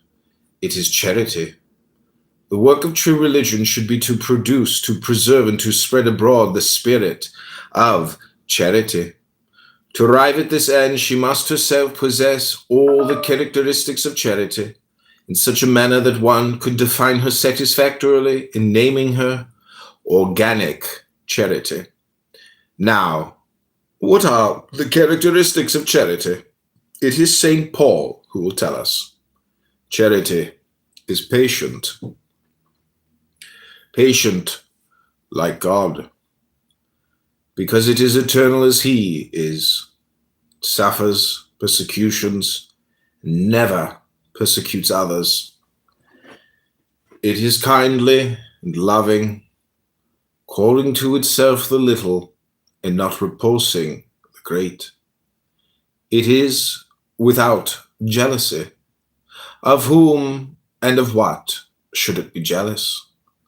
Is it not that better part which shall not be taken away from it? It is neither quarrelsome nor intriguing. It is without pride, without ambition, without selfishness, without anger. It never thinks evil, never triumphs by injustice, for all its joy is comprehended in truth.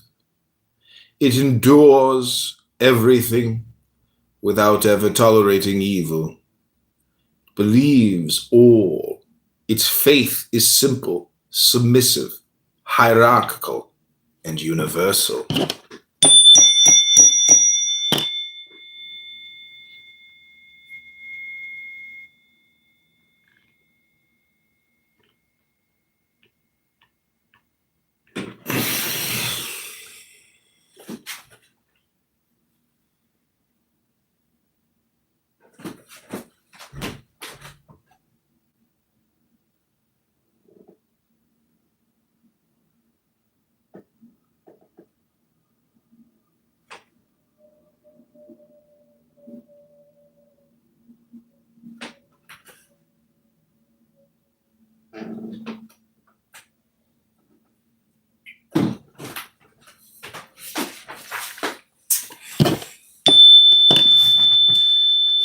It sustains all and never imposes burdens which it is not itself the first to carry.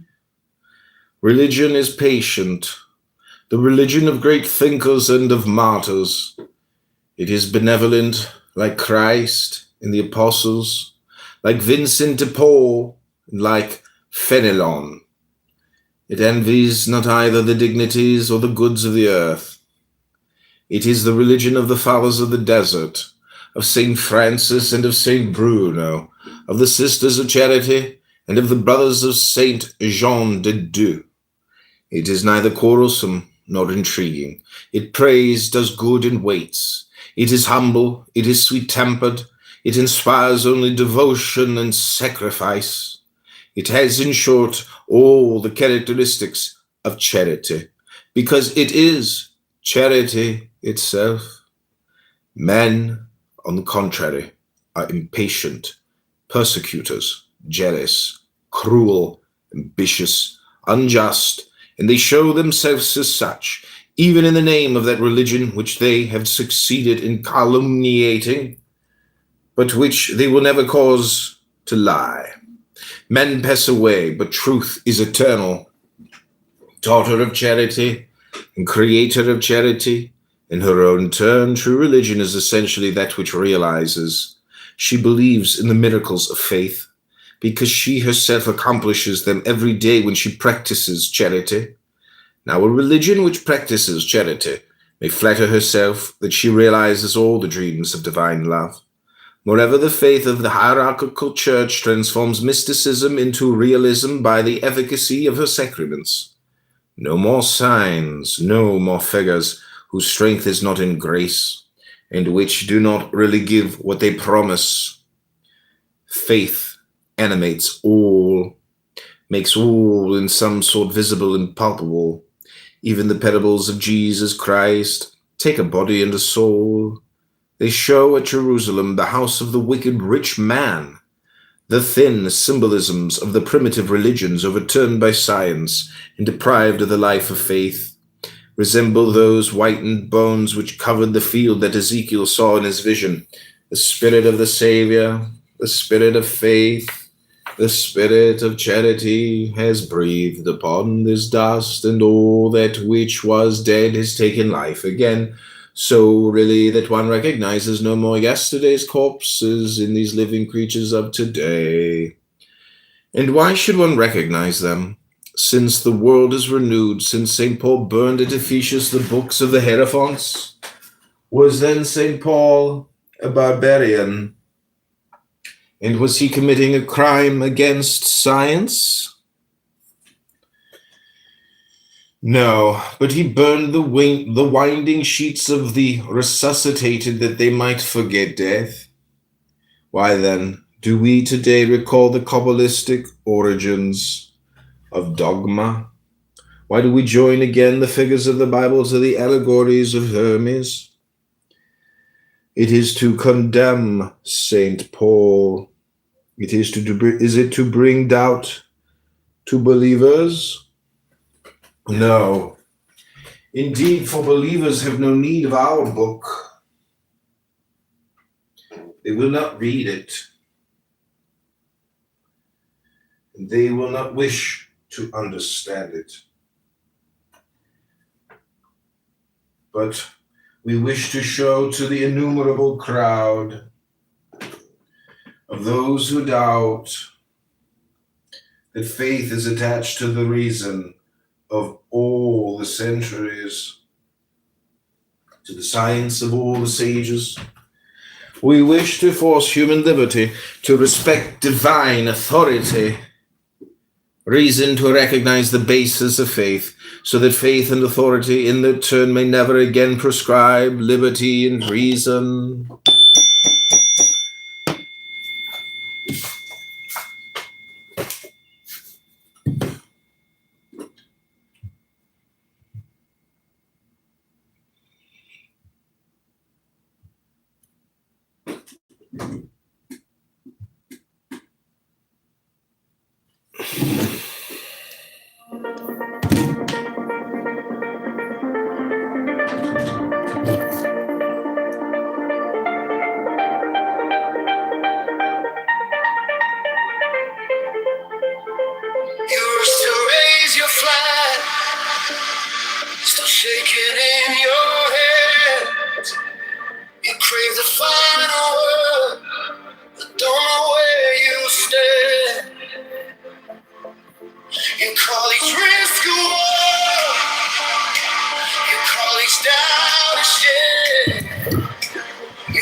This is the prudence of a victory. Knowing which battles you can leave undone.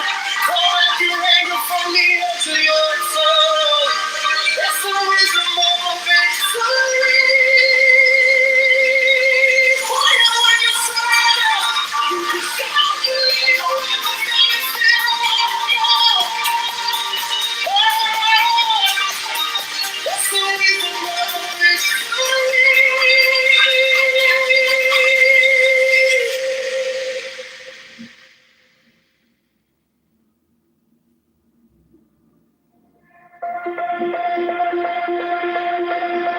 You rush to raise your flag, still shaking in your hands. You crave the final word,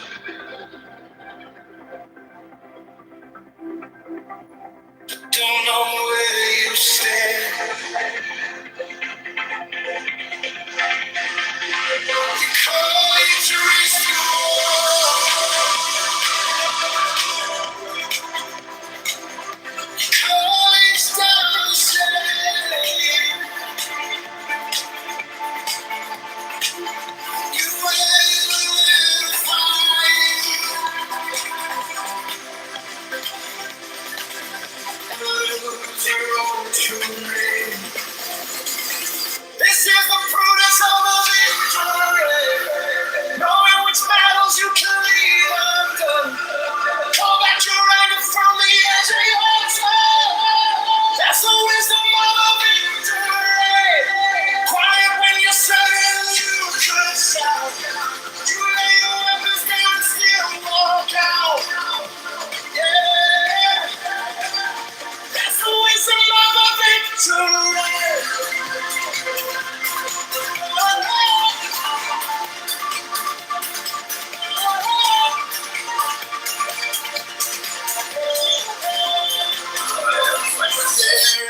Every bruise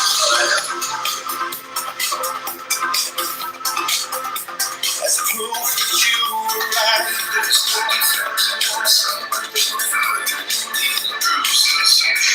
Right to heaven's shield.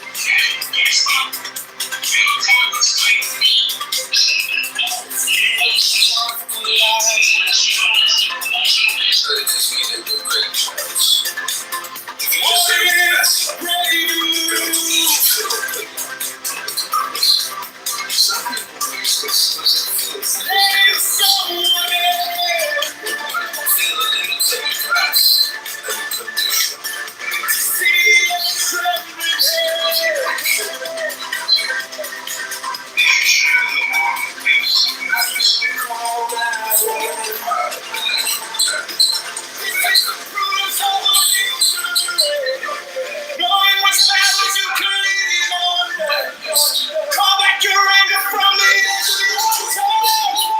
That's the wisdom of a victory. Quiet when you're certain you could shout. You lay your weapons down and still walk out. Yeah, that's the wisdom of a victory.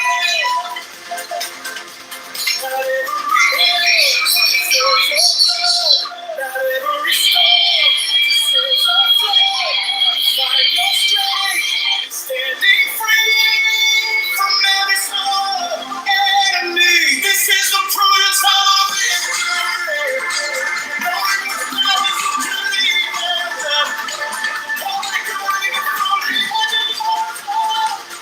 That's the wisdom of a victory. Quiet when you're certain you could shout. You lay your weapons down and still walk out. Yeah. That's the wisdom of a victory.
every floor softly sing. A teacher in a humble robe walking through me.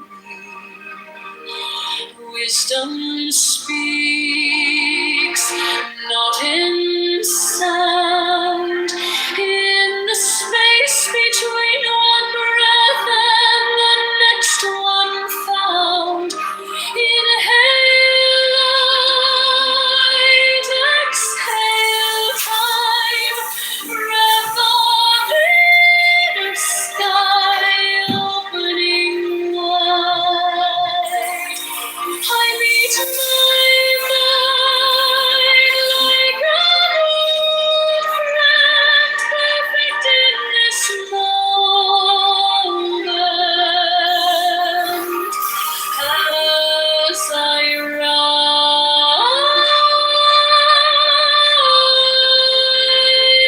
as I bend, perfect in this moment. What is flawless? What is true? The still is watching me and you. One long breathing endless kind. I bow my head and free my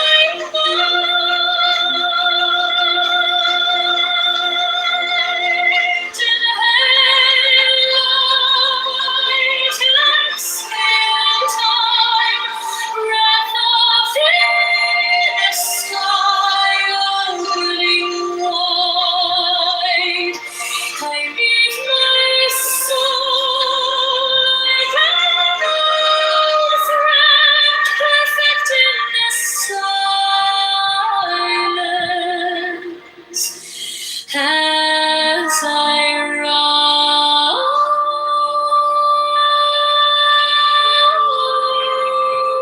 as I bend,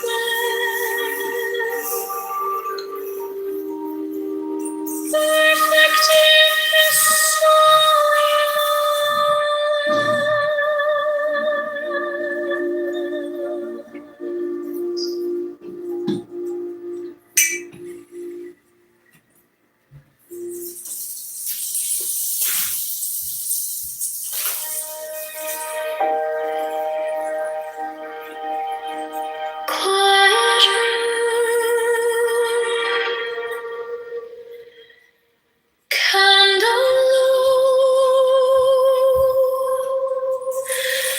I gather all my scattered thoughts and let them go.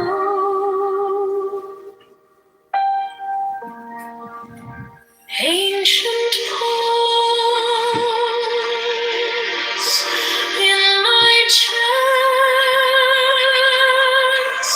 I follow every gentle wave and let it rest.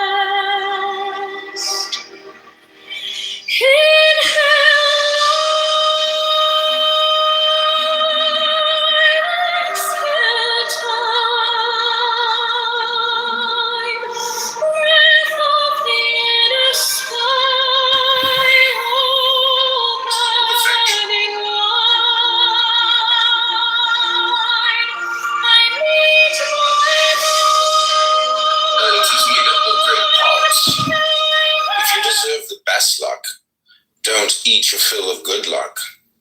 What is sure fit to some is hunger to others. Some people waste exquisite food because they have no stomach for it. They weren't born for and aren't accustomed to high occupations. Their relations with others turn to vinegar, and a false sense of honor clouds their head and makes them lose it.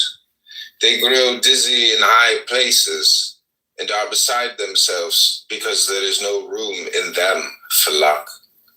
Let the great person show that he still has room for better things, and carefully avoid all that would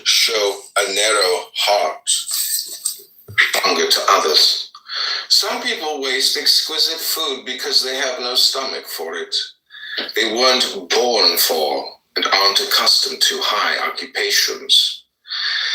Their relations with others turn to vinegar, and a false sense of honor clouds their head and makes them lose it. They grow dizzy in high places and are beside themselves because there is no room in them for luck. Let the great person show that he still has room for better things, and carefully avoid all that would show a narrow heart.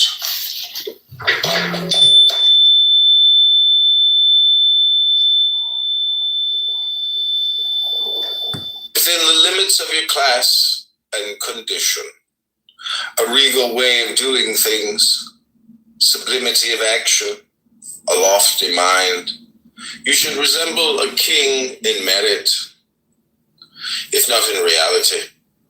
For true sovereignty lies in integrity. You won't envy greatness if you yourself can be a norm of greatness. Especially those who are near the throne should acquire something of true superiority. They should share the moral gifts of majesty rather than the pomp, and aspire to things lofty and substantial rather than to imperfect way of doing things, sublimity of action, a lofty mind. You should resemble a king in merit, if not in reality. For true sovereignty lies in integrity. You won't envy greatness if you yourself can be a norm of greatness. Especially those who are near the throne should acquire something of true superiority. They should share the moral gifts of majesty rather than the pomp, and aspire to things lofty and substantial rather than to imperfect vanity.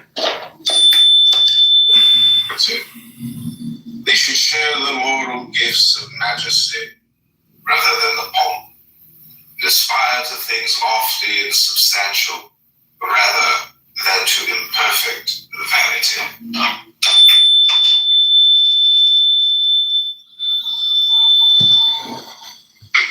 The former require only natural talent, the latter all sorts of attentiveness and vigilance.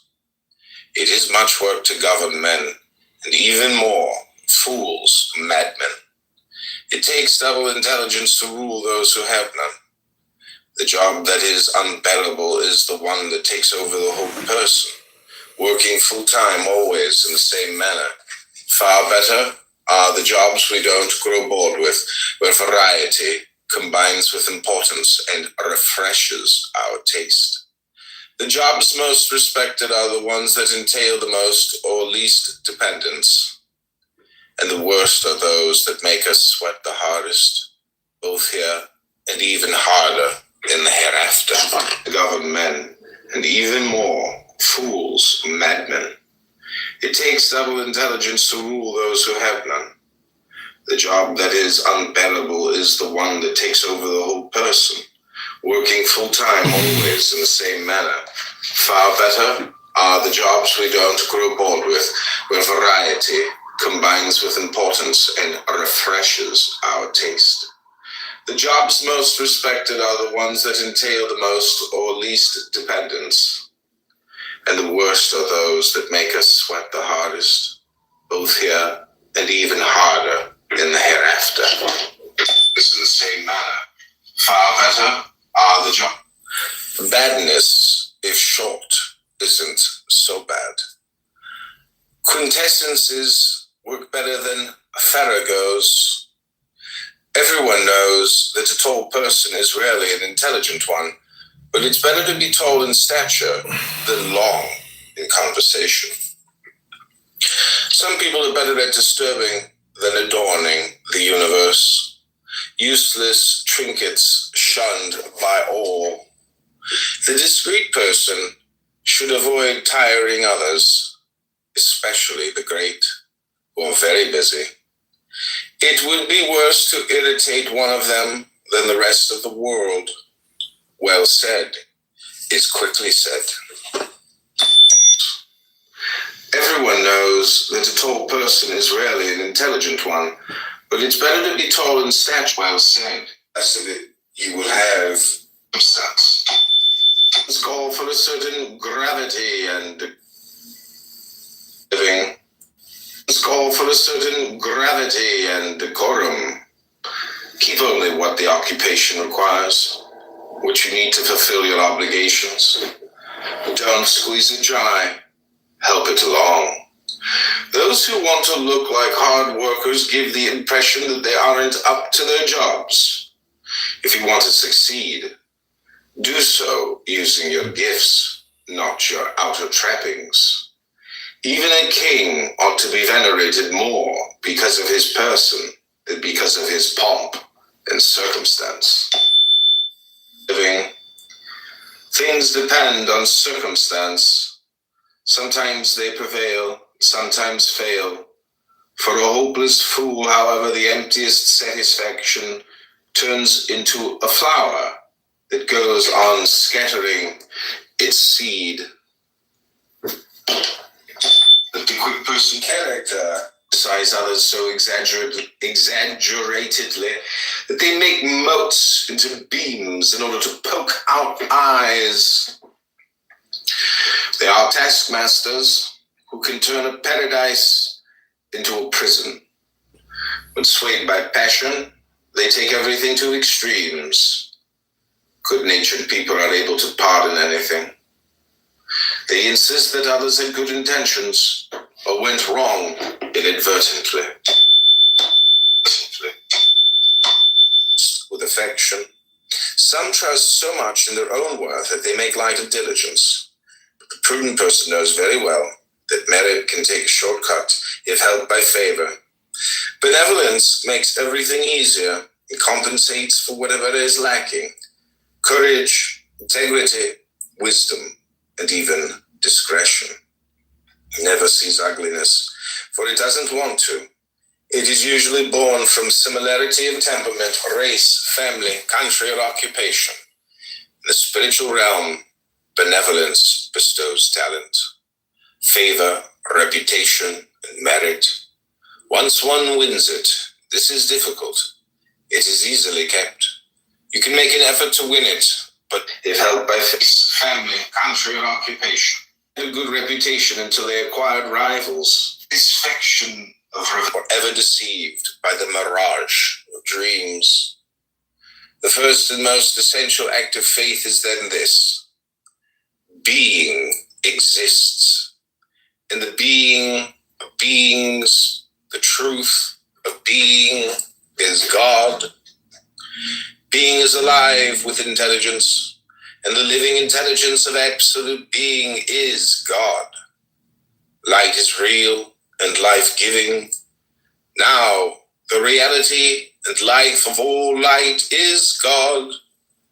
The word of universal reason is an affirmation and not a negation.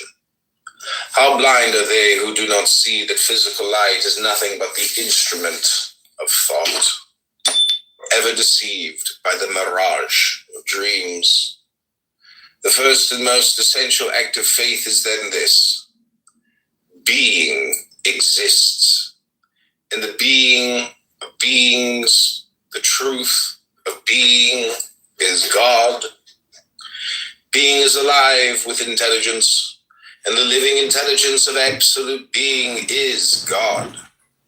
Light is real and life-giving. Now, the reality and life of all light is God. The word of universal reason is an affirmation and not a negation.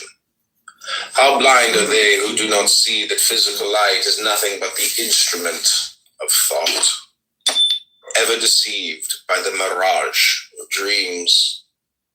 The first and most essential act of faith is then this: being exists, and the being of beings, the truth of being, is God. Being is alive with intelligence, and the living intelligence of absolute being is God. Light is real and life-giving. Now, the reality and life of all light is God. The word of universal reason is an affirmation and not a negation. How blind are they who do not see that physical light is nothing but the instrument of thought, ever deceived by the mirage of dreams. The first and most essential act of faith is then this: being exists, and the being of beings, the truth of being, is God. Being is alive with intelligence, and the living intelligence of absolute being is God. Light is real and life-giving. Now, the reality and life of all light is God. The word of universal reason is an affirmation and not a negation. How blind are they who do not see that physical light is nothing but the instrument of thought, ever deceived by the mirage of dreams. The first and most essential act of faith is then this: being exists, and the being of beings, the truth of being, is God. Being is alive with intelligence, and the living intelligence of absolute being is God. Light is real and life-giving. Now, the reality and life of all light is God. The word of universal reason is an affirmation and not a negation. How blind are they who do not see that physical light is nothing but the instrument of thought, ever deceived by the mirage of dreams. The first and most essential act of faith is then this: being exists, and the being of beings, the truth of being, is God. Being is alive with intelligence, and the living intelligence of absolute being is God. Light is real and life-giving. Now, the reality and life of all light is God. The word of universal reason is an affirmation and not a negation. How blind are they who do not see that physical light is nothing but the instrument of thought, ever deceived by the mirage of dreams.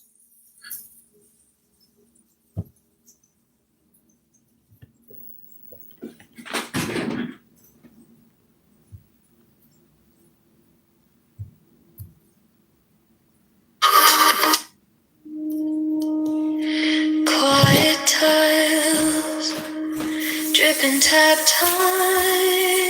Fingers trace my own name in a circle on the glass.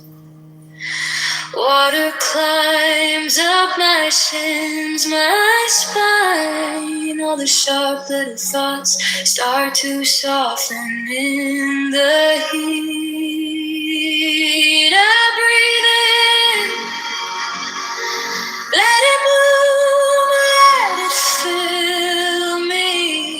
Hold it close till the ache starts leaving. I breathe out all the corners I've been keeping. In this hot bath, I am only this breathing.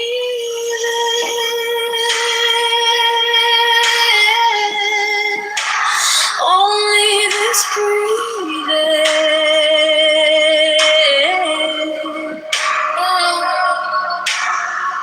Head lean back, hair flowing free.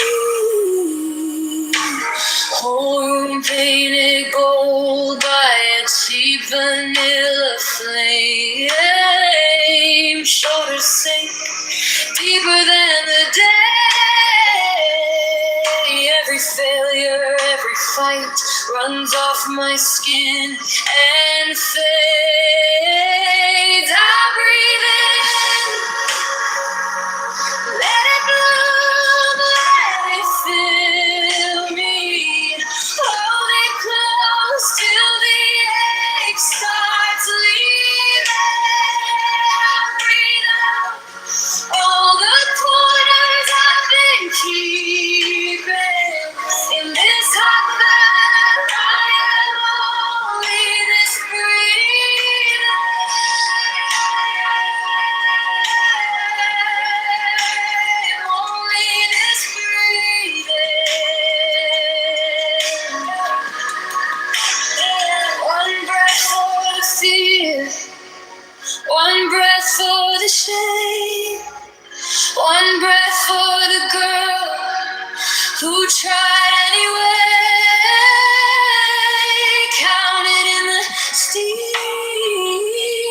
Fingers trace my own name in a circle on the glass.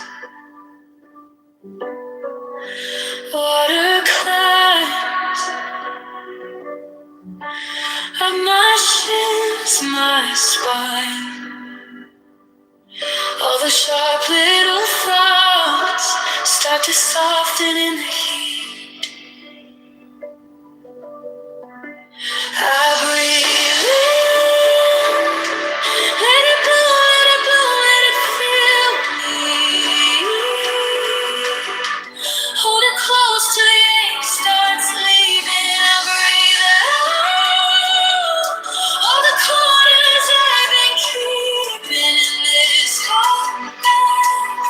I am only this breathing. I'm only this breathing.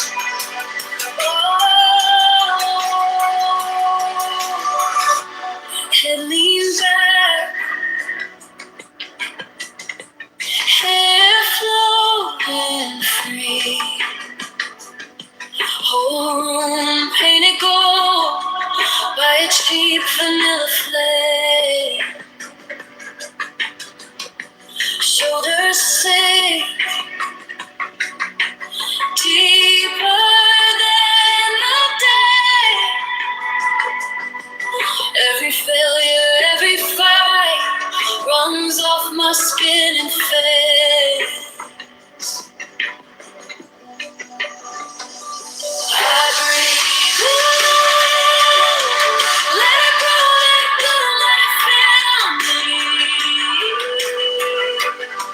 Hold it close till the ache starts leaving. I breathe out all the corners I've been keeping in this heartbeat.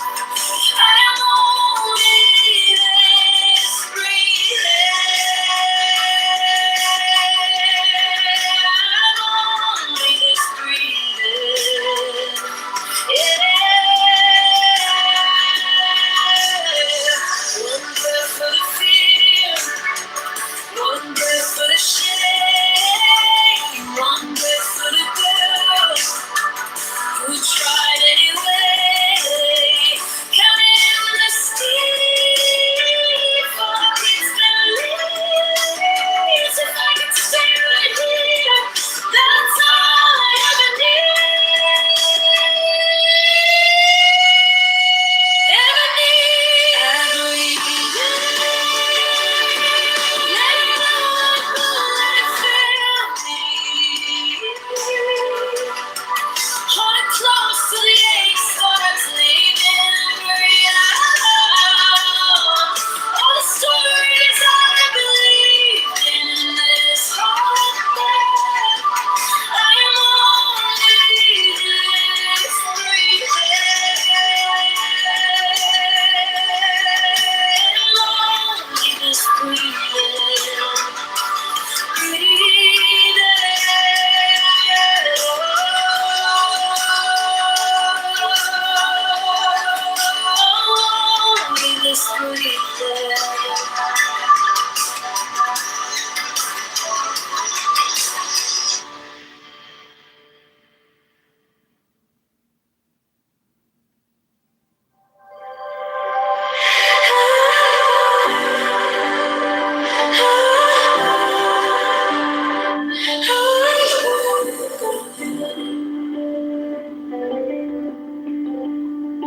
quiet pose in my chest like a secret. Something moves in the gaps where I breathe. Eyes closed, yet the room feels brighter, like a word on the tip of my teeth. Hidden God in my breath, in the rise, in the rest, in the space between each thought I find you. Little flame in the dark, breathing wisdom in my heart. Every question comes back into you.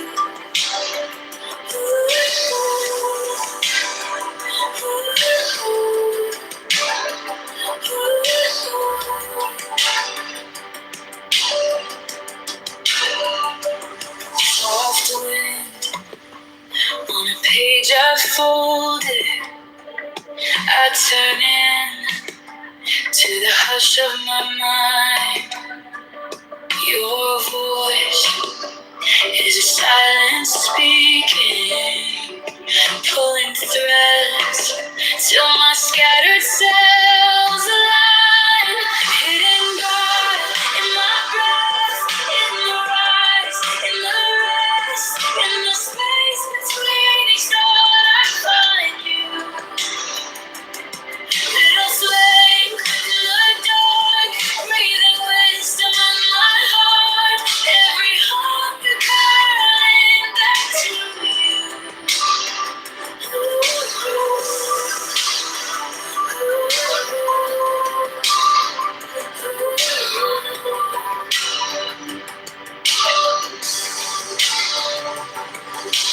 Teach me my own name, how it lives in your echo.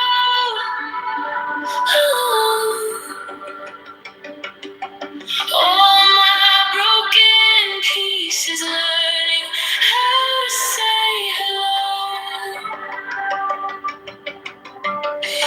Knowing you, I find myself.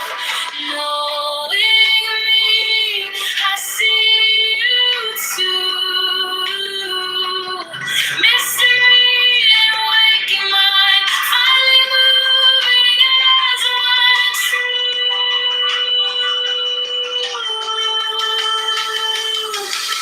Hidden God in my breath, in the rise, in the rest, in the space between each thought I find you.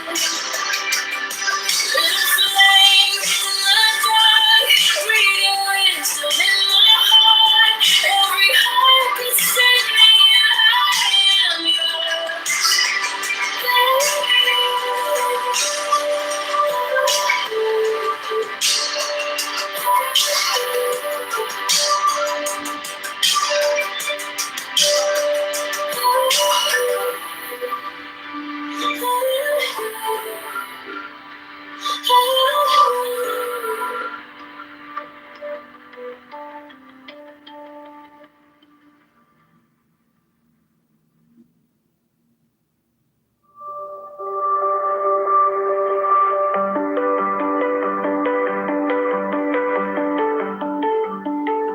am quiet pulse in my chest like a secret. Something moves in the gaps where I breathe. Eyes closed, yet the room feels brighter. Like a word on the tip of my teeth. Hidden God in my breath, in the rise, in the rest, in the space between each thought I find you. Little flame in the dark, breathing wisdom in my heart. Every question curls back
mystery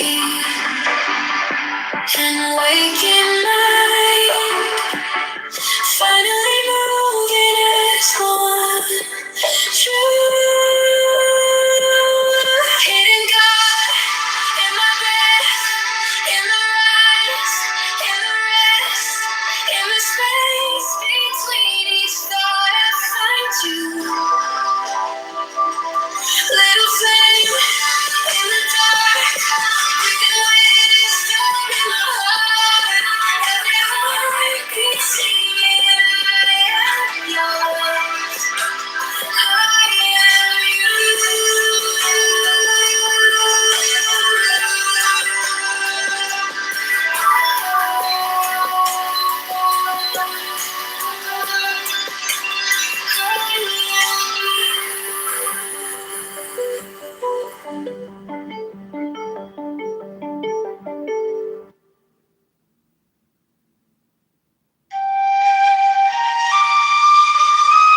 First, there are many and diverse conditions of life upon this earth.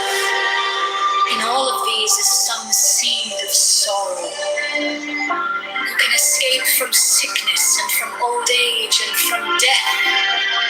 We are come to save our fellows from these things. For there is a life intense with knowledge and extreme bliss, which is untouched by any of them. To this life we attain even here and now. The adepts, the servants of thee, have attained the Runto. It is impossible to tell you of the splendors of that to which they have attained. Little by little, as your eyes grow stronger, will we unveil to you the ineffable glory of the path of the adepts and its nameless goal.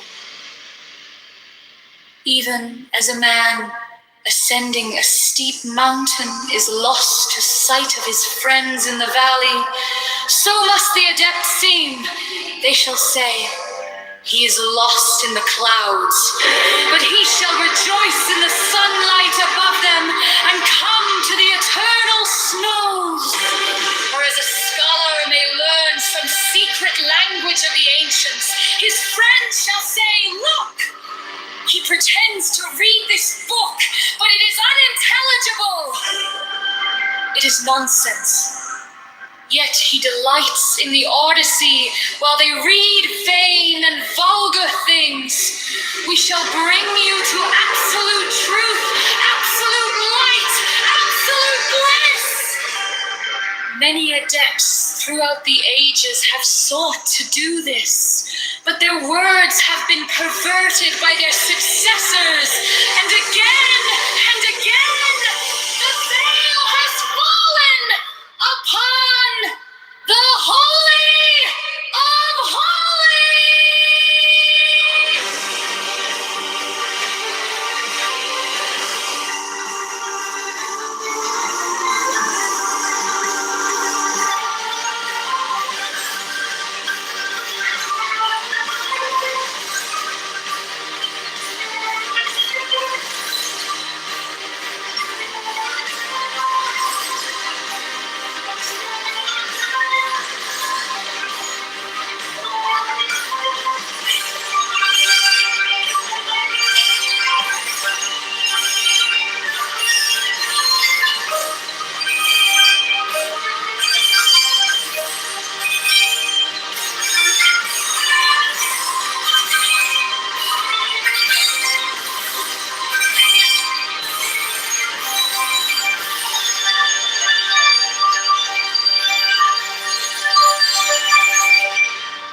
First, there are many and diverse conditions of life upon this earth. In all of these is some seed of sorrow. Who can escape from sickness and from old age?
grow stronger when we unveil to you the ineffable glory of the path of the Adepts and its nameless goal. Even as a man ascending a steep mountain is lost to sight of his friends in the valley, so must the Adepts seem.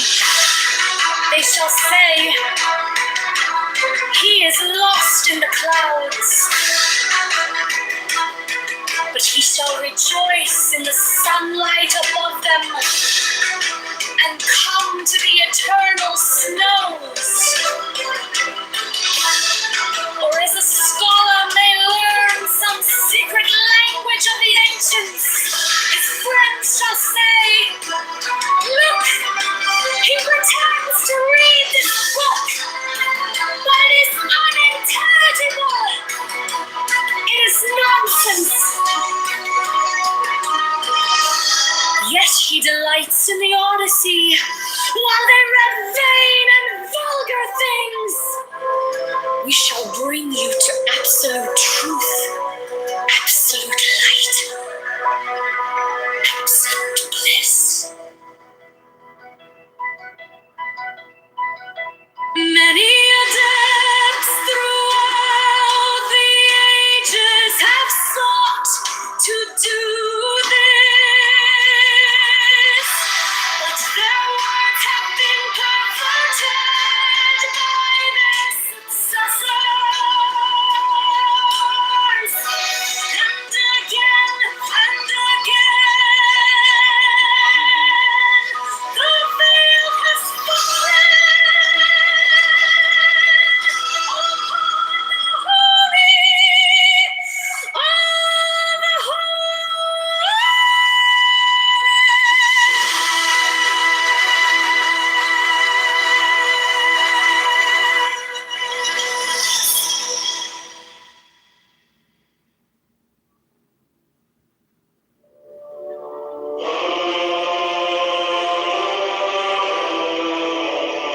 I behold a small dark orb, wheeling in an abyss of infinite space. It is mitted among a myriad vast ones, dark amid a myriad bright ones. I who comprehend in myself all the vast and the minute, all the bright and the dark, have mitigated the brilliance of mine unutterable splendor, sending forth thee, as a ray of my light, as a messenger unto that small dark orb. Then thee, taketh up the word, and saith, men and women of the earth, to you am I come from the ages beyond the ages, from the space beyond your vision, and I bring to you these words. But they heard him not, for they were not ready to receive them. But certain men heard and understood, and through them shall this knowledge be made known. The least therefore of them, the servant of them all, writeth this book. He writeth for them that are ready. Thus is it known if one be ready, if he be endowed with certain gifts, if he be fitted by birth, or by wealth, or by intelligence, or by some other manifest sign, and the servants of the master by his insight shall judge of these. This knowledge is not for all men. Few indeed are called, but of these few many are chosen. This is the nature of the work.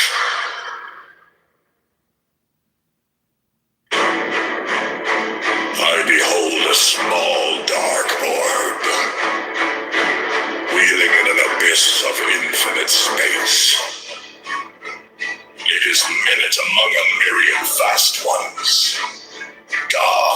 the myriad bright ones. I who comprehend in myself all the vast and the minute, all the bright and the dark, have negated the brilliance of mine unutterable splendor, sending forth as a ray of my light, as a messenger unto that small dark orb. Then taketh up the word and saith,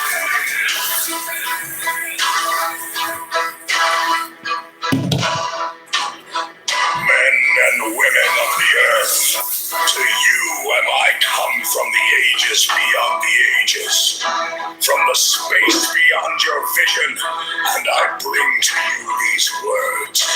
But they heard him not, for they were not ready to receive them. But certain men heard and understood, and through them shall this knowledge be made known. The least therefore of them, the servant of them all, writeth this book. He writeth for them that are ready.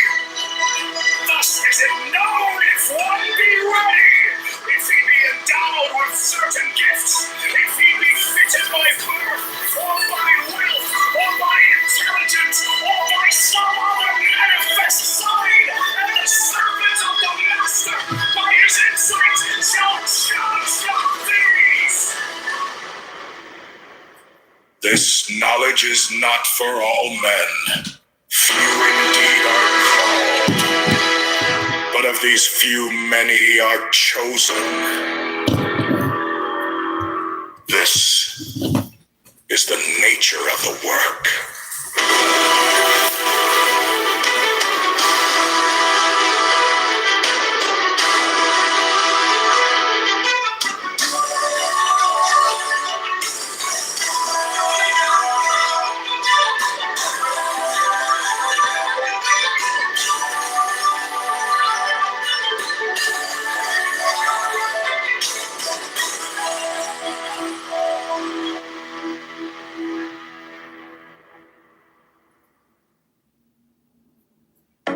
Breathe in, breathe out, eyes closed.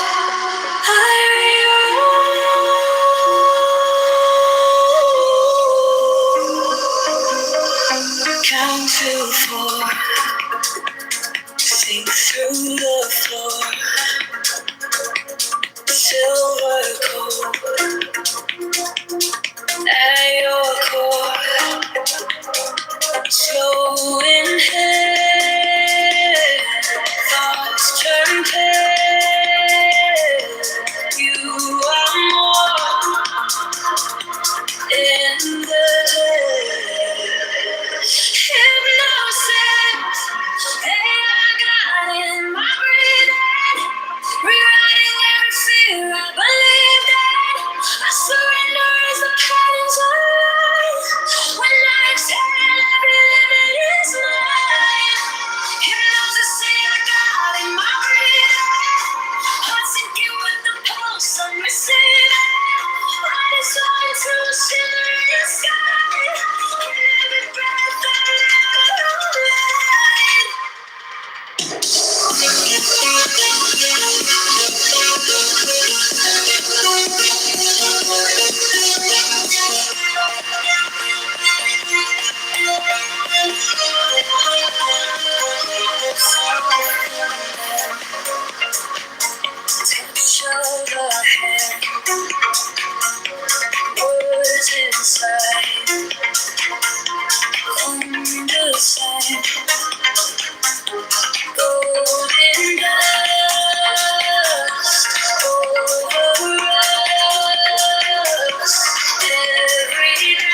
to my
eyes closed, diary roll.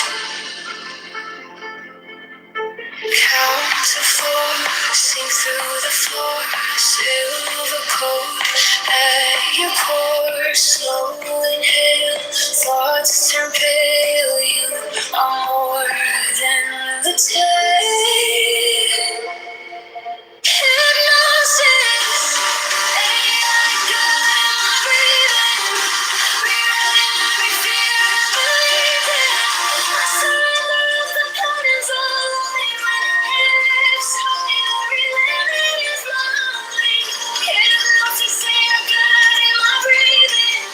Heart sinking with the pulse I'm receiving. I dissolve into a shimmering sky on every breath I remember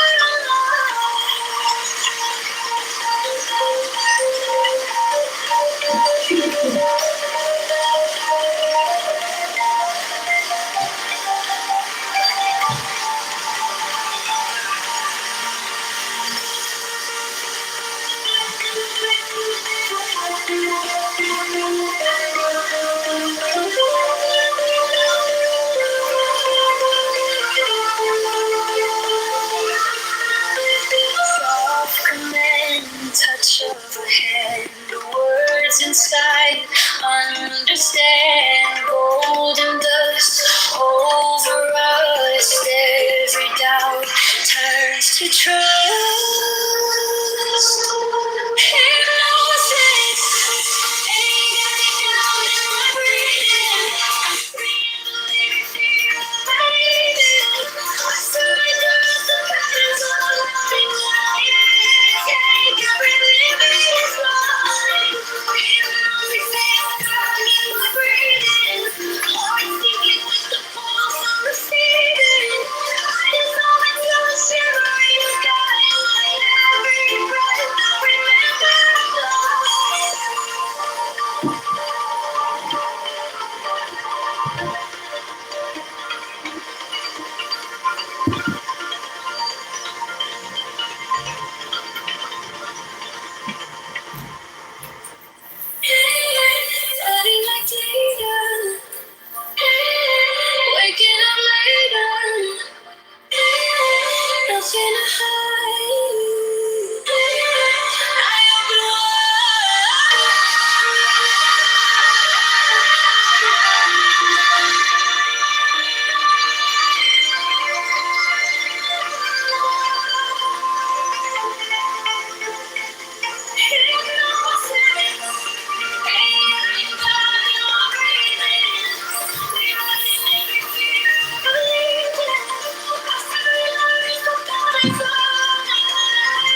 find the key behind your mind.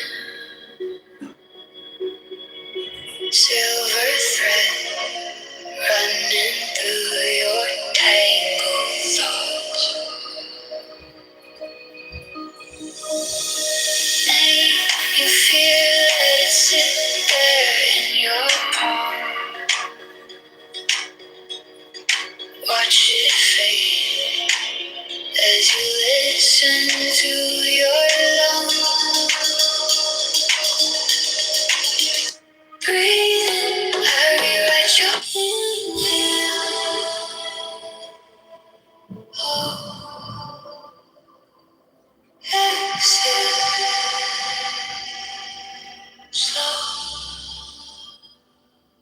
close your eyes, find the key behind your mind.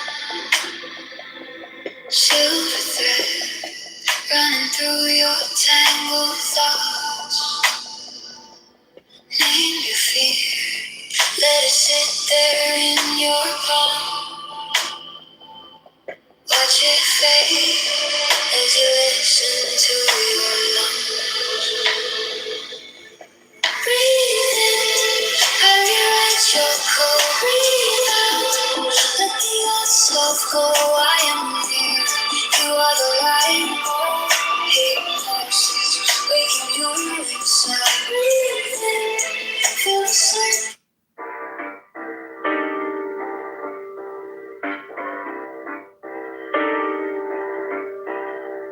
Tick tock, tick tock, tick tock. I am a cool clock, clock. Tick tock, tick tock, tick tock. I am a cool clock, clock. Tick tock, tick tock, tick tock. I am a cool clock, clock. Tick tock, tick tock, tick tock. I am a cool clock, clock.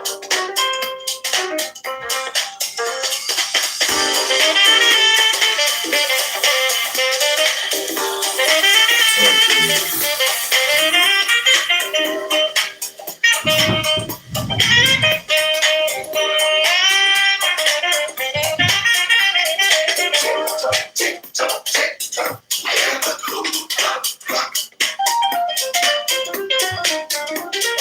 Tick tock, tick tock, tick tock. I am a cool clock, clock.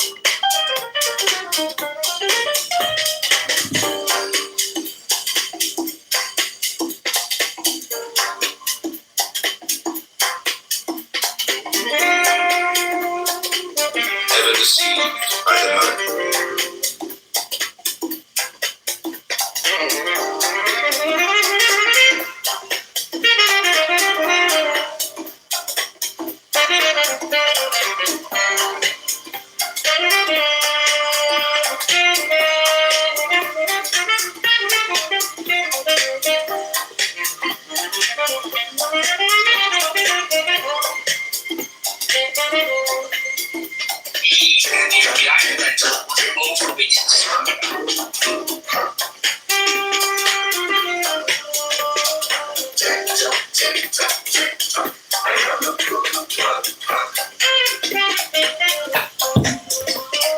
Tick tock, tick tock, tick tock.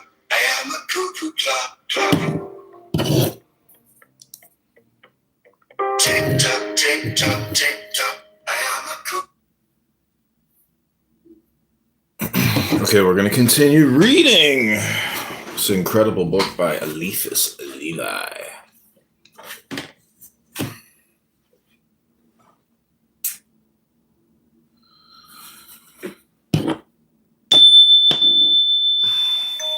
Solution of the third problem.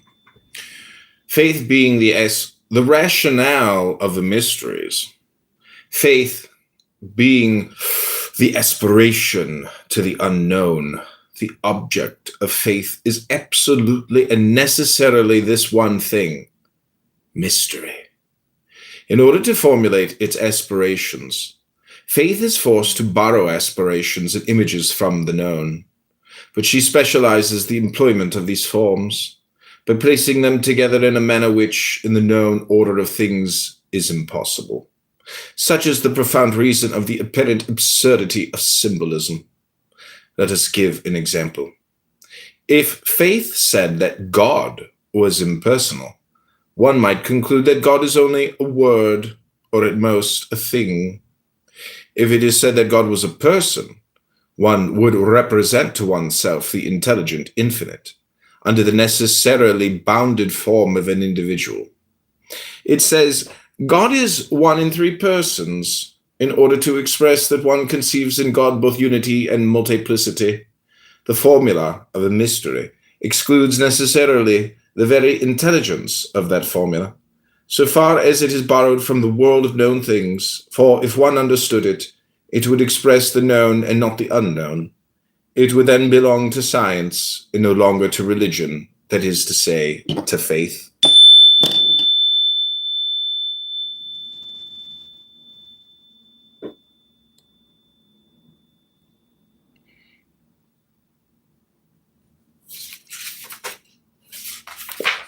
The object of faith is a mathematical problem whose X escapes the procedures of our algebra. Absolute mathematics prove only the necessity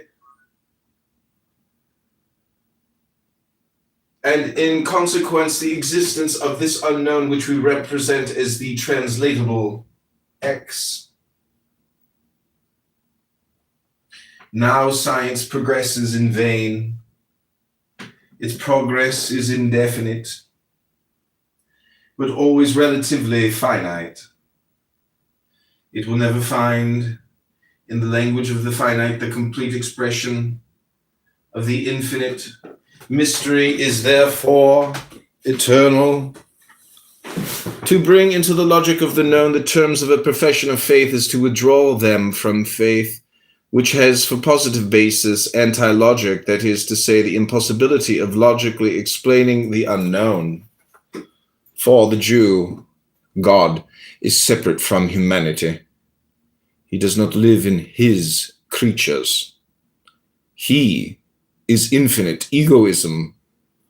For the Mussulman, God is a word before which one prostrates oneself on the authority of Muhammad.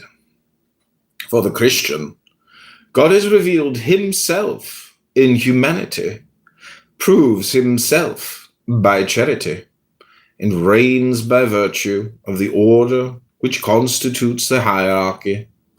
The hierarchy is the guardian of dogma, for whose letter and spirit she alike demands respect.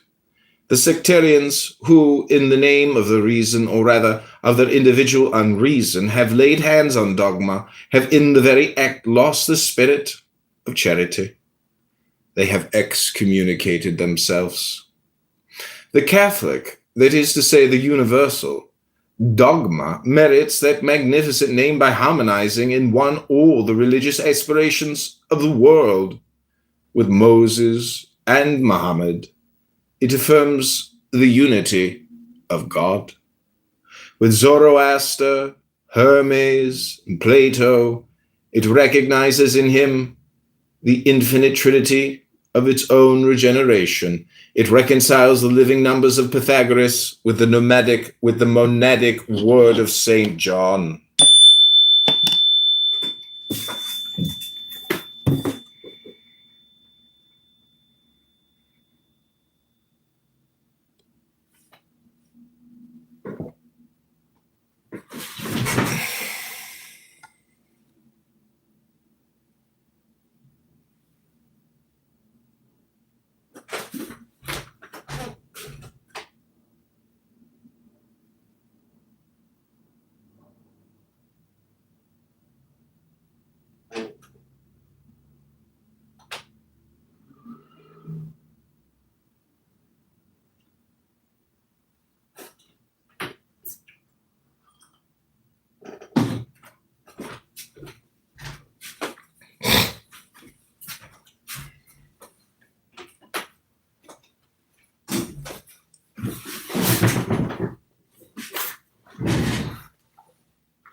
So much science and reason will agree.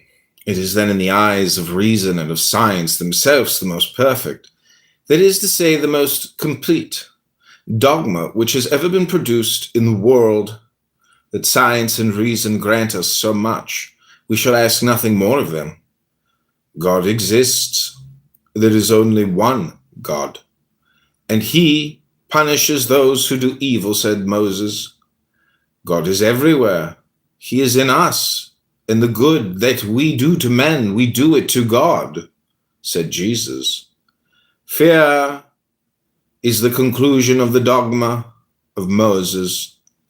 Love is the conclusion of the dogma of Jesus. The typical idea of the life of God in humanity is incarnation. Incarnation necessitates redemption and operates it in the name of the reversibility of solidarity, or in other words, of universal communion, the dogmatic principle of the spirit of charity. To substitute human arbitrament for the legitimate despotism of the law, for the legitimate despotism of the law, to put in other words, tyranny in the place of authority, is the work of all Protestantism and of all democracies. What men call liberty is the sanction of illegitimate authority, or rather the fiction of power not sanctioned by authority. John Calvin. Subnote, the author had perhaps no space to continue with the demonstration that the gospel legend itself is a Macedone of those of Bacchus, Adonis, Osiris, and 100 others, and that the Mass and Christian ceremonies generally have similarly pagan sources. This and many similar phrases employed in the controversies of the period are today practically unintelligible. Levi was at one time a kind of socialist.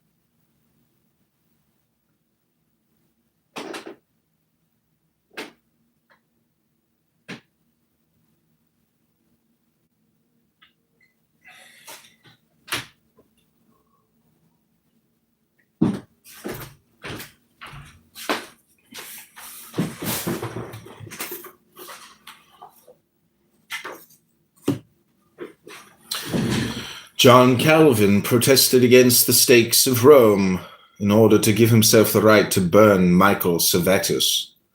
Every people that liberates itself from a Charles I or a Louis XVI must undergo a Robespierre or a Cromwell. And there is a more or less absurd anti-pope behind all protestations against the legitimate papacy. The divinity of Jesus Christ only exists in the Catholic Church, to which he transmits hierarchically his life and his divine powers. This divinity is sacerdotal and royal by virtue of communion. But outside of that communion, every affirmation of the divinity of Jesus Christ is idolatrous, because Jesus Christ could not be an isolated God. The number of Protestants is of no importance to Catholic truth.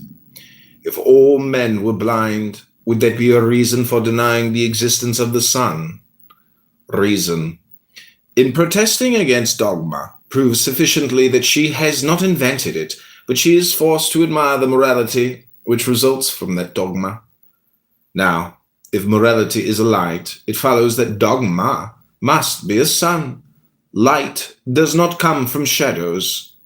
Between the two abysses of polytheism and an absurd and ignorant theism, there is only one possible medium, the mystery of the most Holy Trinity. Between speculative theism and anthropomorphism, there is only one possible medium, the mystery of incarnation. Between a moral fatality and draconic responsibility, which would conclude the damnation of all beings, there is only one possible mean, the mystery of redemption. The Trinity is faith, the incarnation is hope, the redemption is charity, the Trinity is the hierarchy, incarnation is the divine authority of the Church, redemption is the unique, infallible, unfailing, and Catholic priesthood.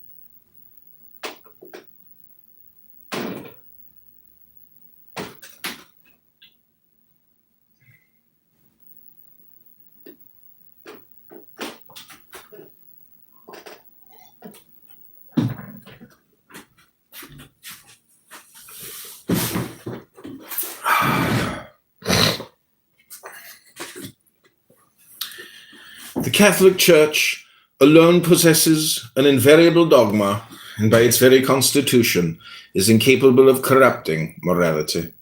She does not make innovations, she explains. Thus, for example, the dogma of the Immaculate Conception is not new. It was contained in the Theotokon of the Council of Ephesus, and the Theotokon is a rigorous consequence of the Catholic dogma of the Incarnation. In the same way, the Catholic Church makes no excommunications, she declares them, and she alone can declare them, because she alone is guardian of unity. Outside the vessel of Peter, there is nothing but the abyss. Protestants are like people who have thrown themselves into the water in order to escape seasickness. It is of Catholicity, such as it is constituted in the Roman Church, one must say what Voltaire so boldly said of God. If it did not exist, it would be necessary to invent it. But if a man had been capable of inventing the spirit of charity, he also would have invented God. Charity does not invent itself. It reveals itself by its works.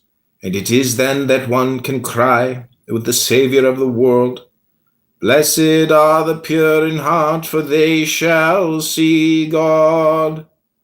To understand the spirit of charity is to understand all mysteries.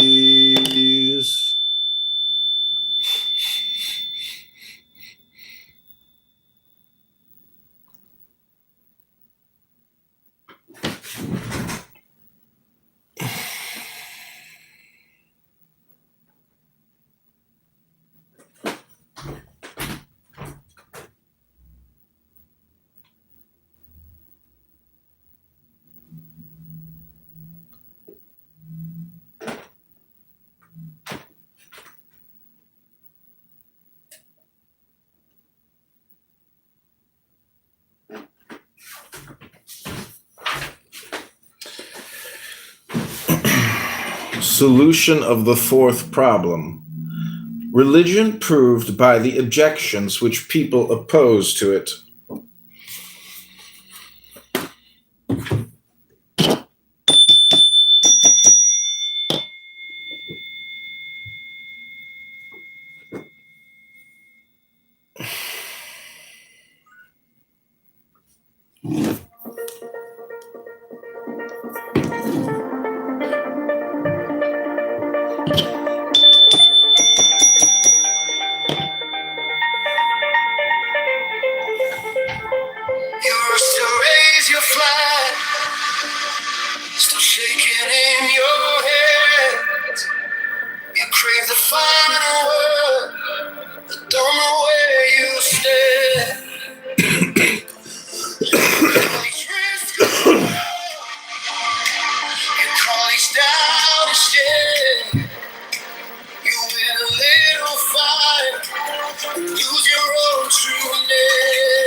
assurance of a victory.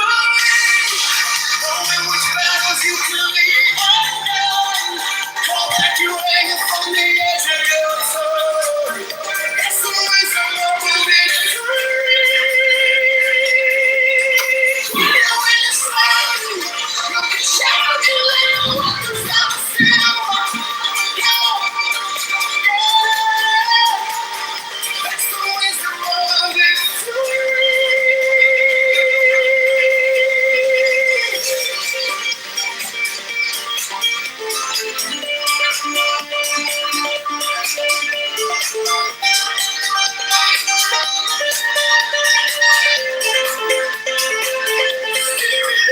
Every proof has proof that you were right.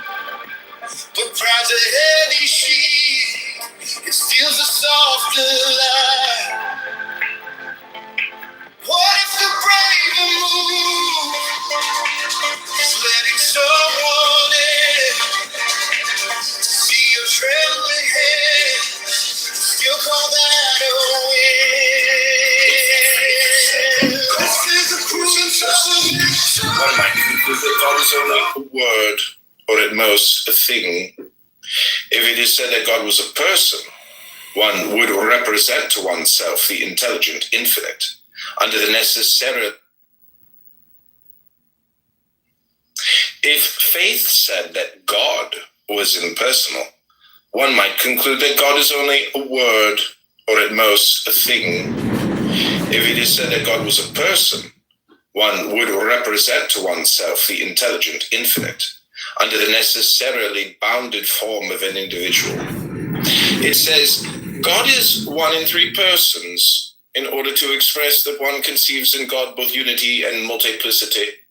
The formula of a mystery excludes necessarily the very intelligence of that formula, so far as it is borrowed from the world of known things, for if one understood it, it would express the known and not the unknown.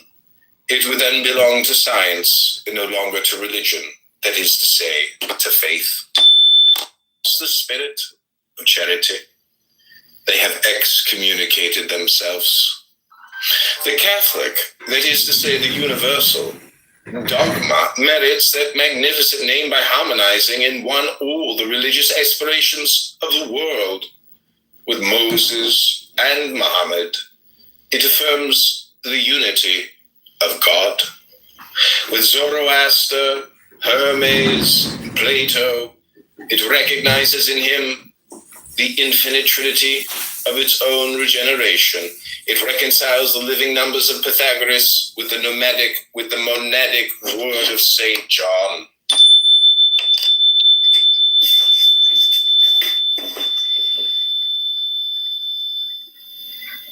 It's the spirit of charity. They have excommunicated themselves.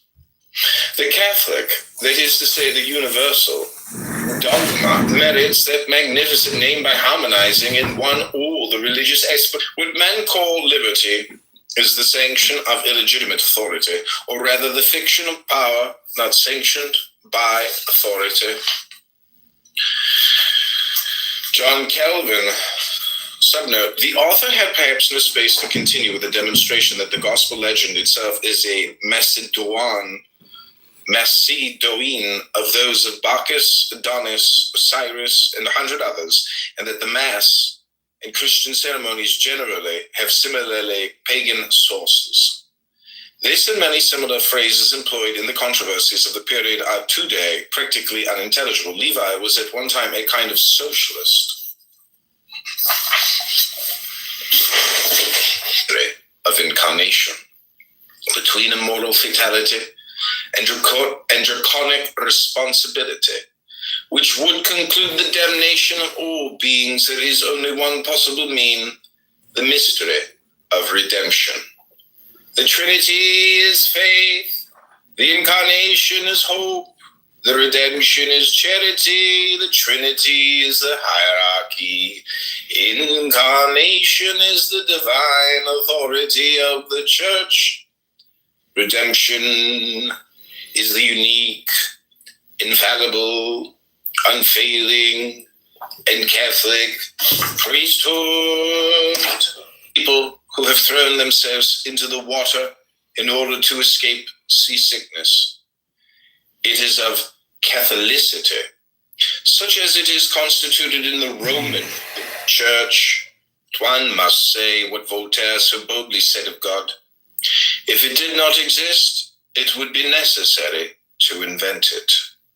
But if a man had been capable of inventing the spirit of charity, he also would have invented God.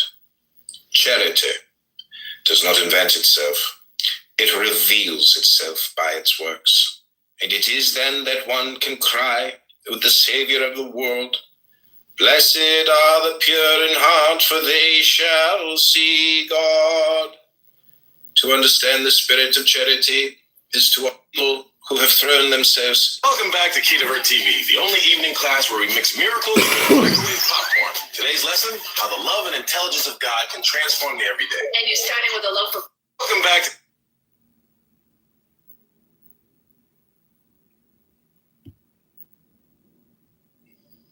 If faith said that God was in Prince Maekar Targaryen was about... Woke up this morning.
This is the prudence of a victory.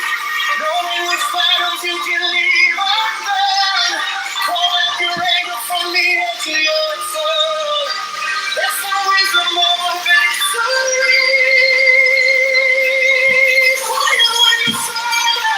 You can shout your little when you feel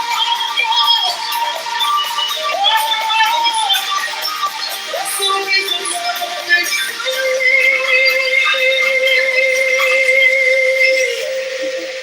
An abomination to God. It says the people are an abomination to God. That's a nifty grammar you're playing with there. You rush to raise your flag. Still shaking in your hands. You crave the final word.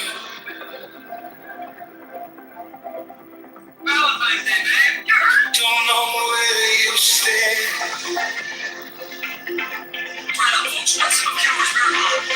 call it to restore.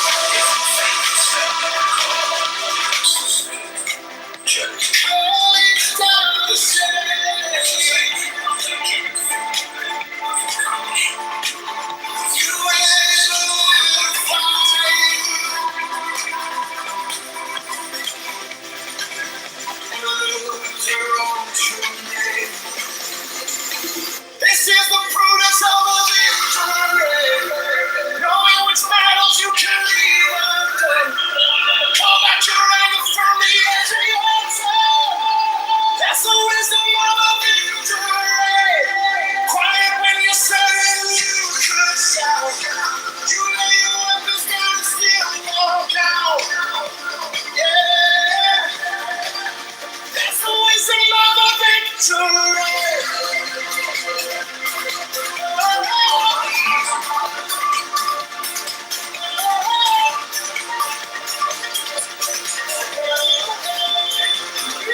Stare at every groove.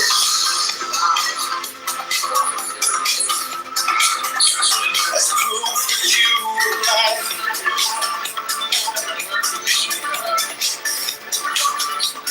Pride's a heavy shield.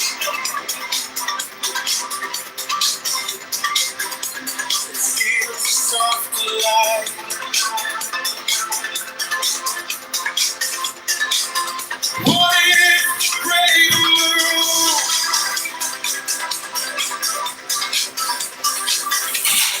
Laying somewhere to see your trembling hands.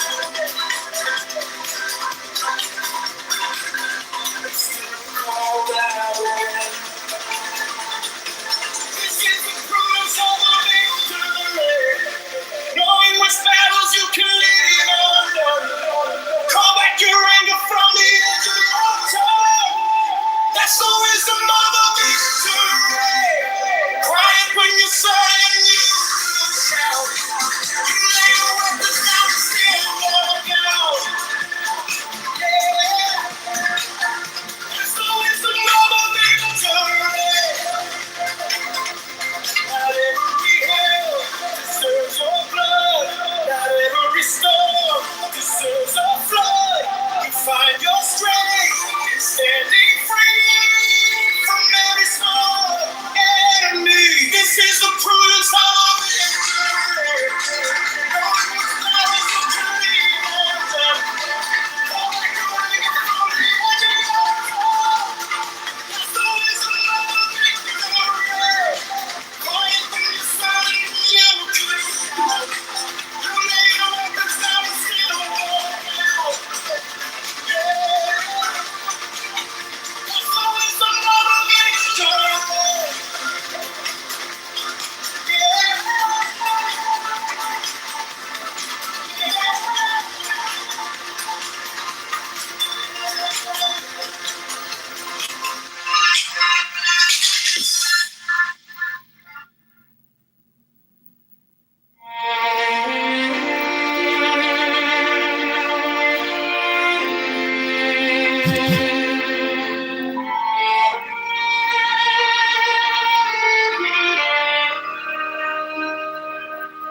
Quiet room, candle low. I gather all my scattered thoughts and let them go. Ancient pause in my chest. I follow every gentle wave and let it rest. Inhale light, exhale time, breath of the sky opening wide. I meet my mind like an old friend, perfect in this moment. As I rise,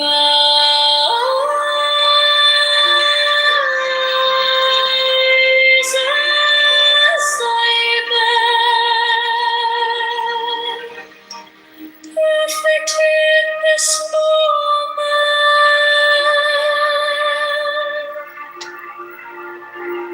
Every flaw softly seen, a teacher in a humble robe walking through me.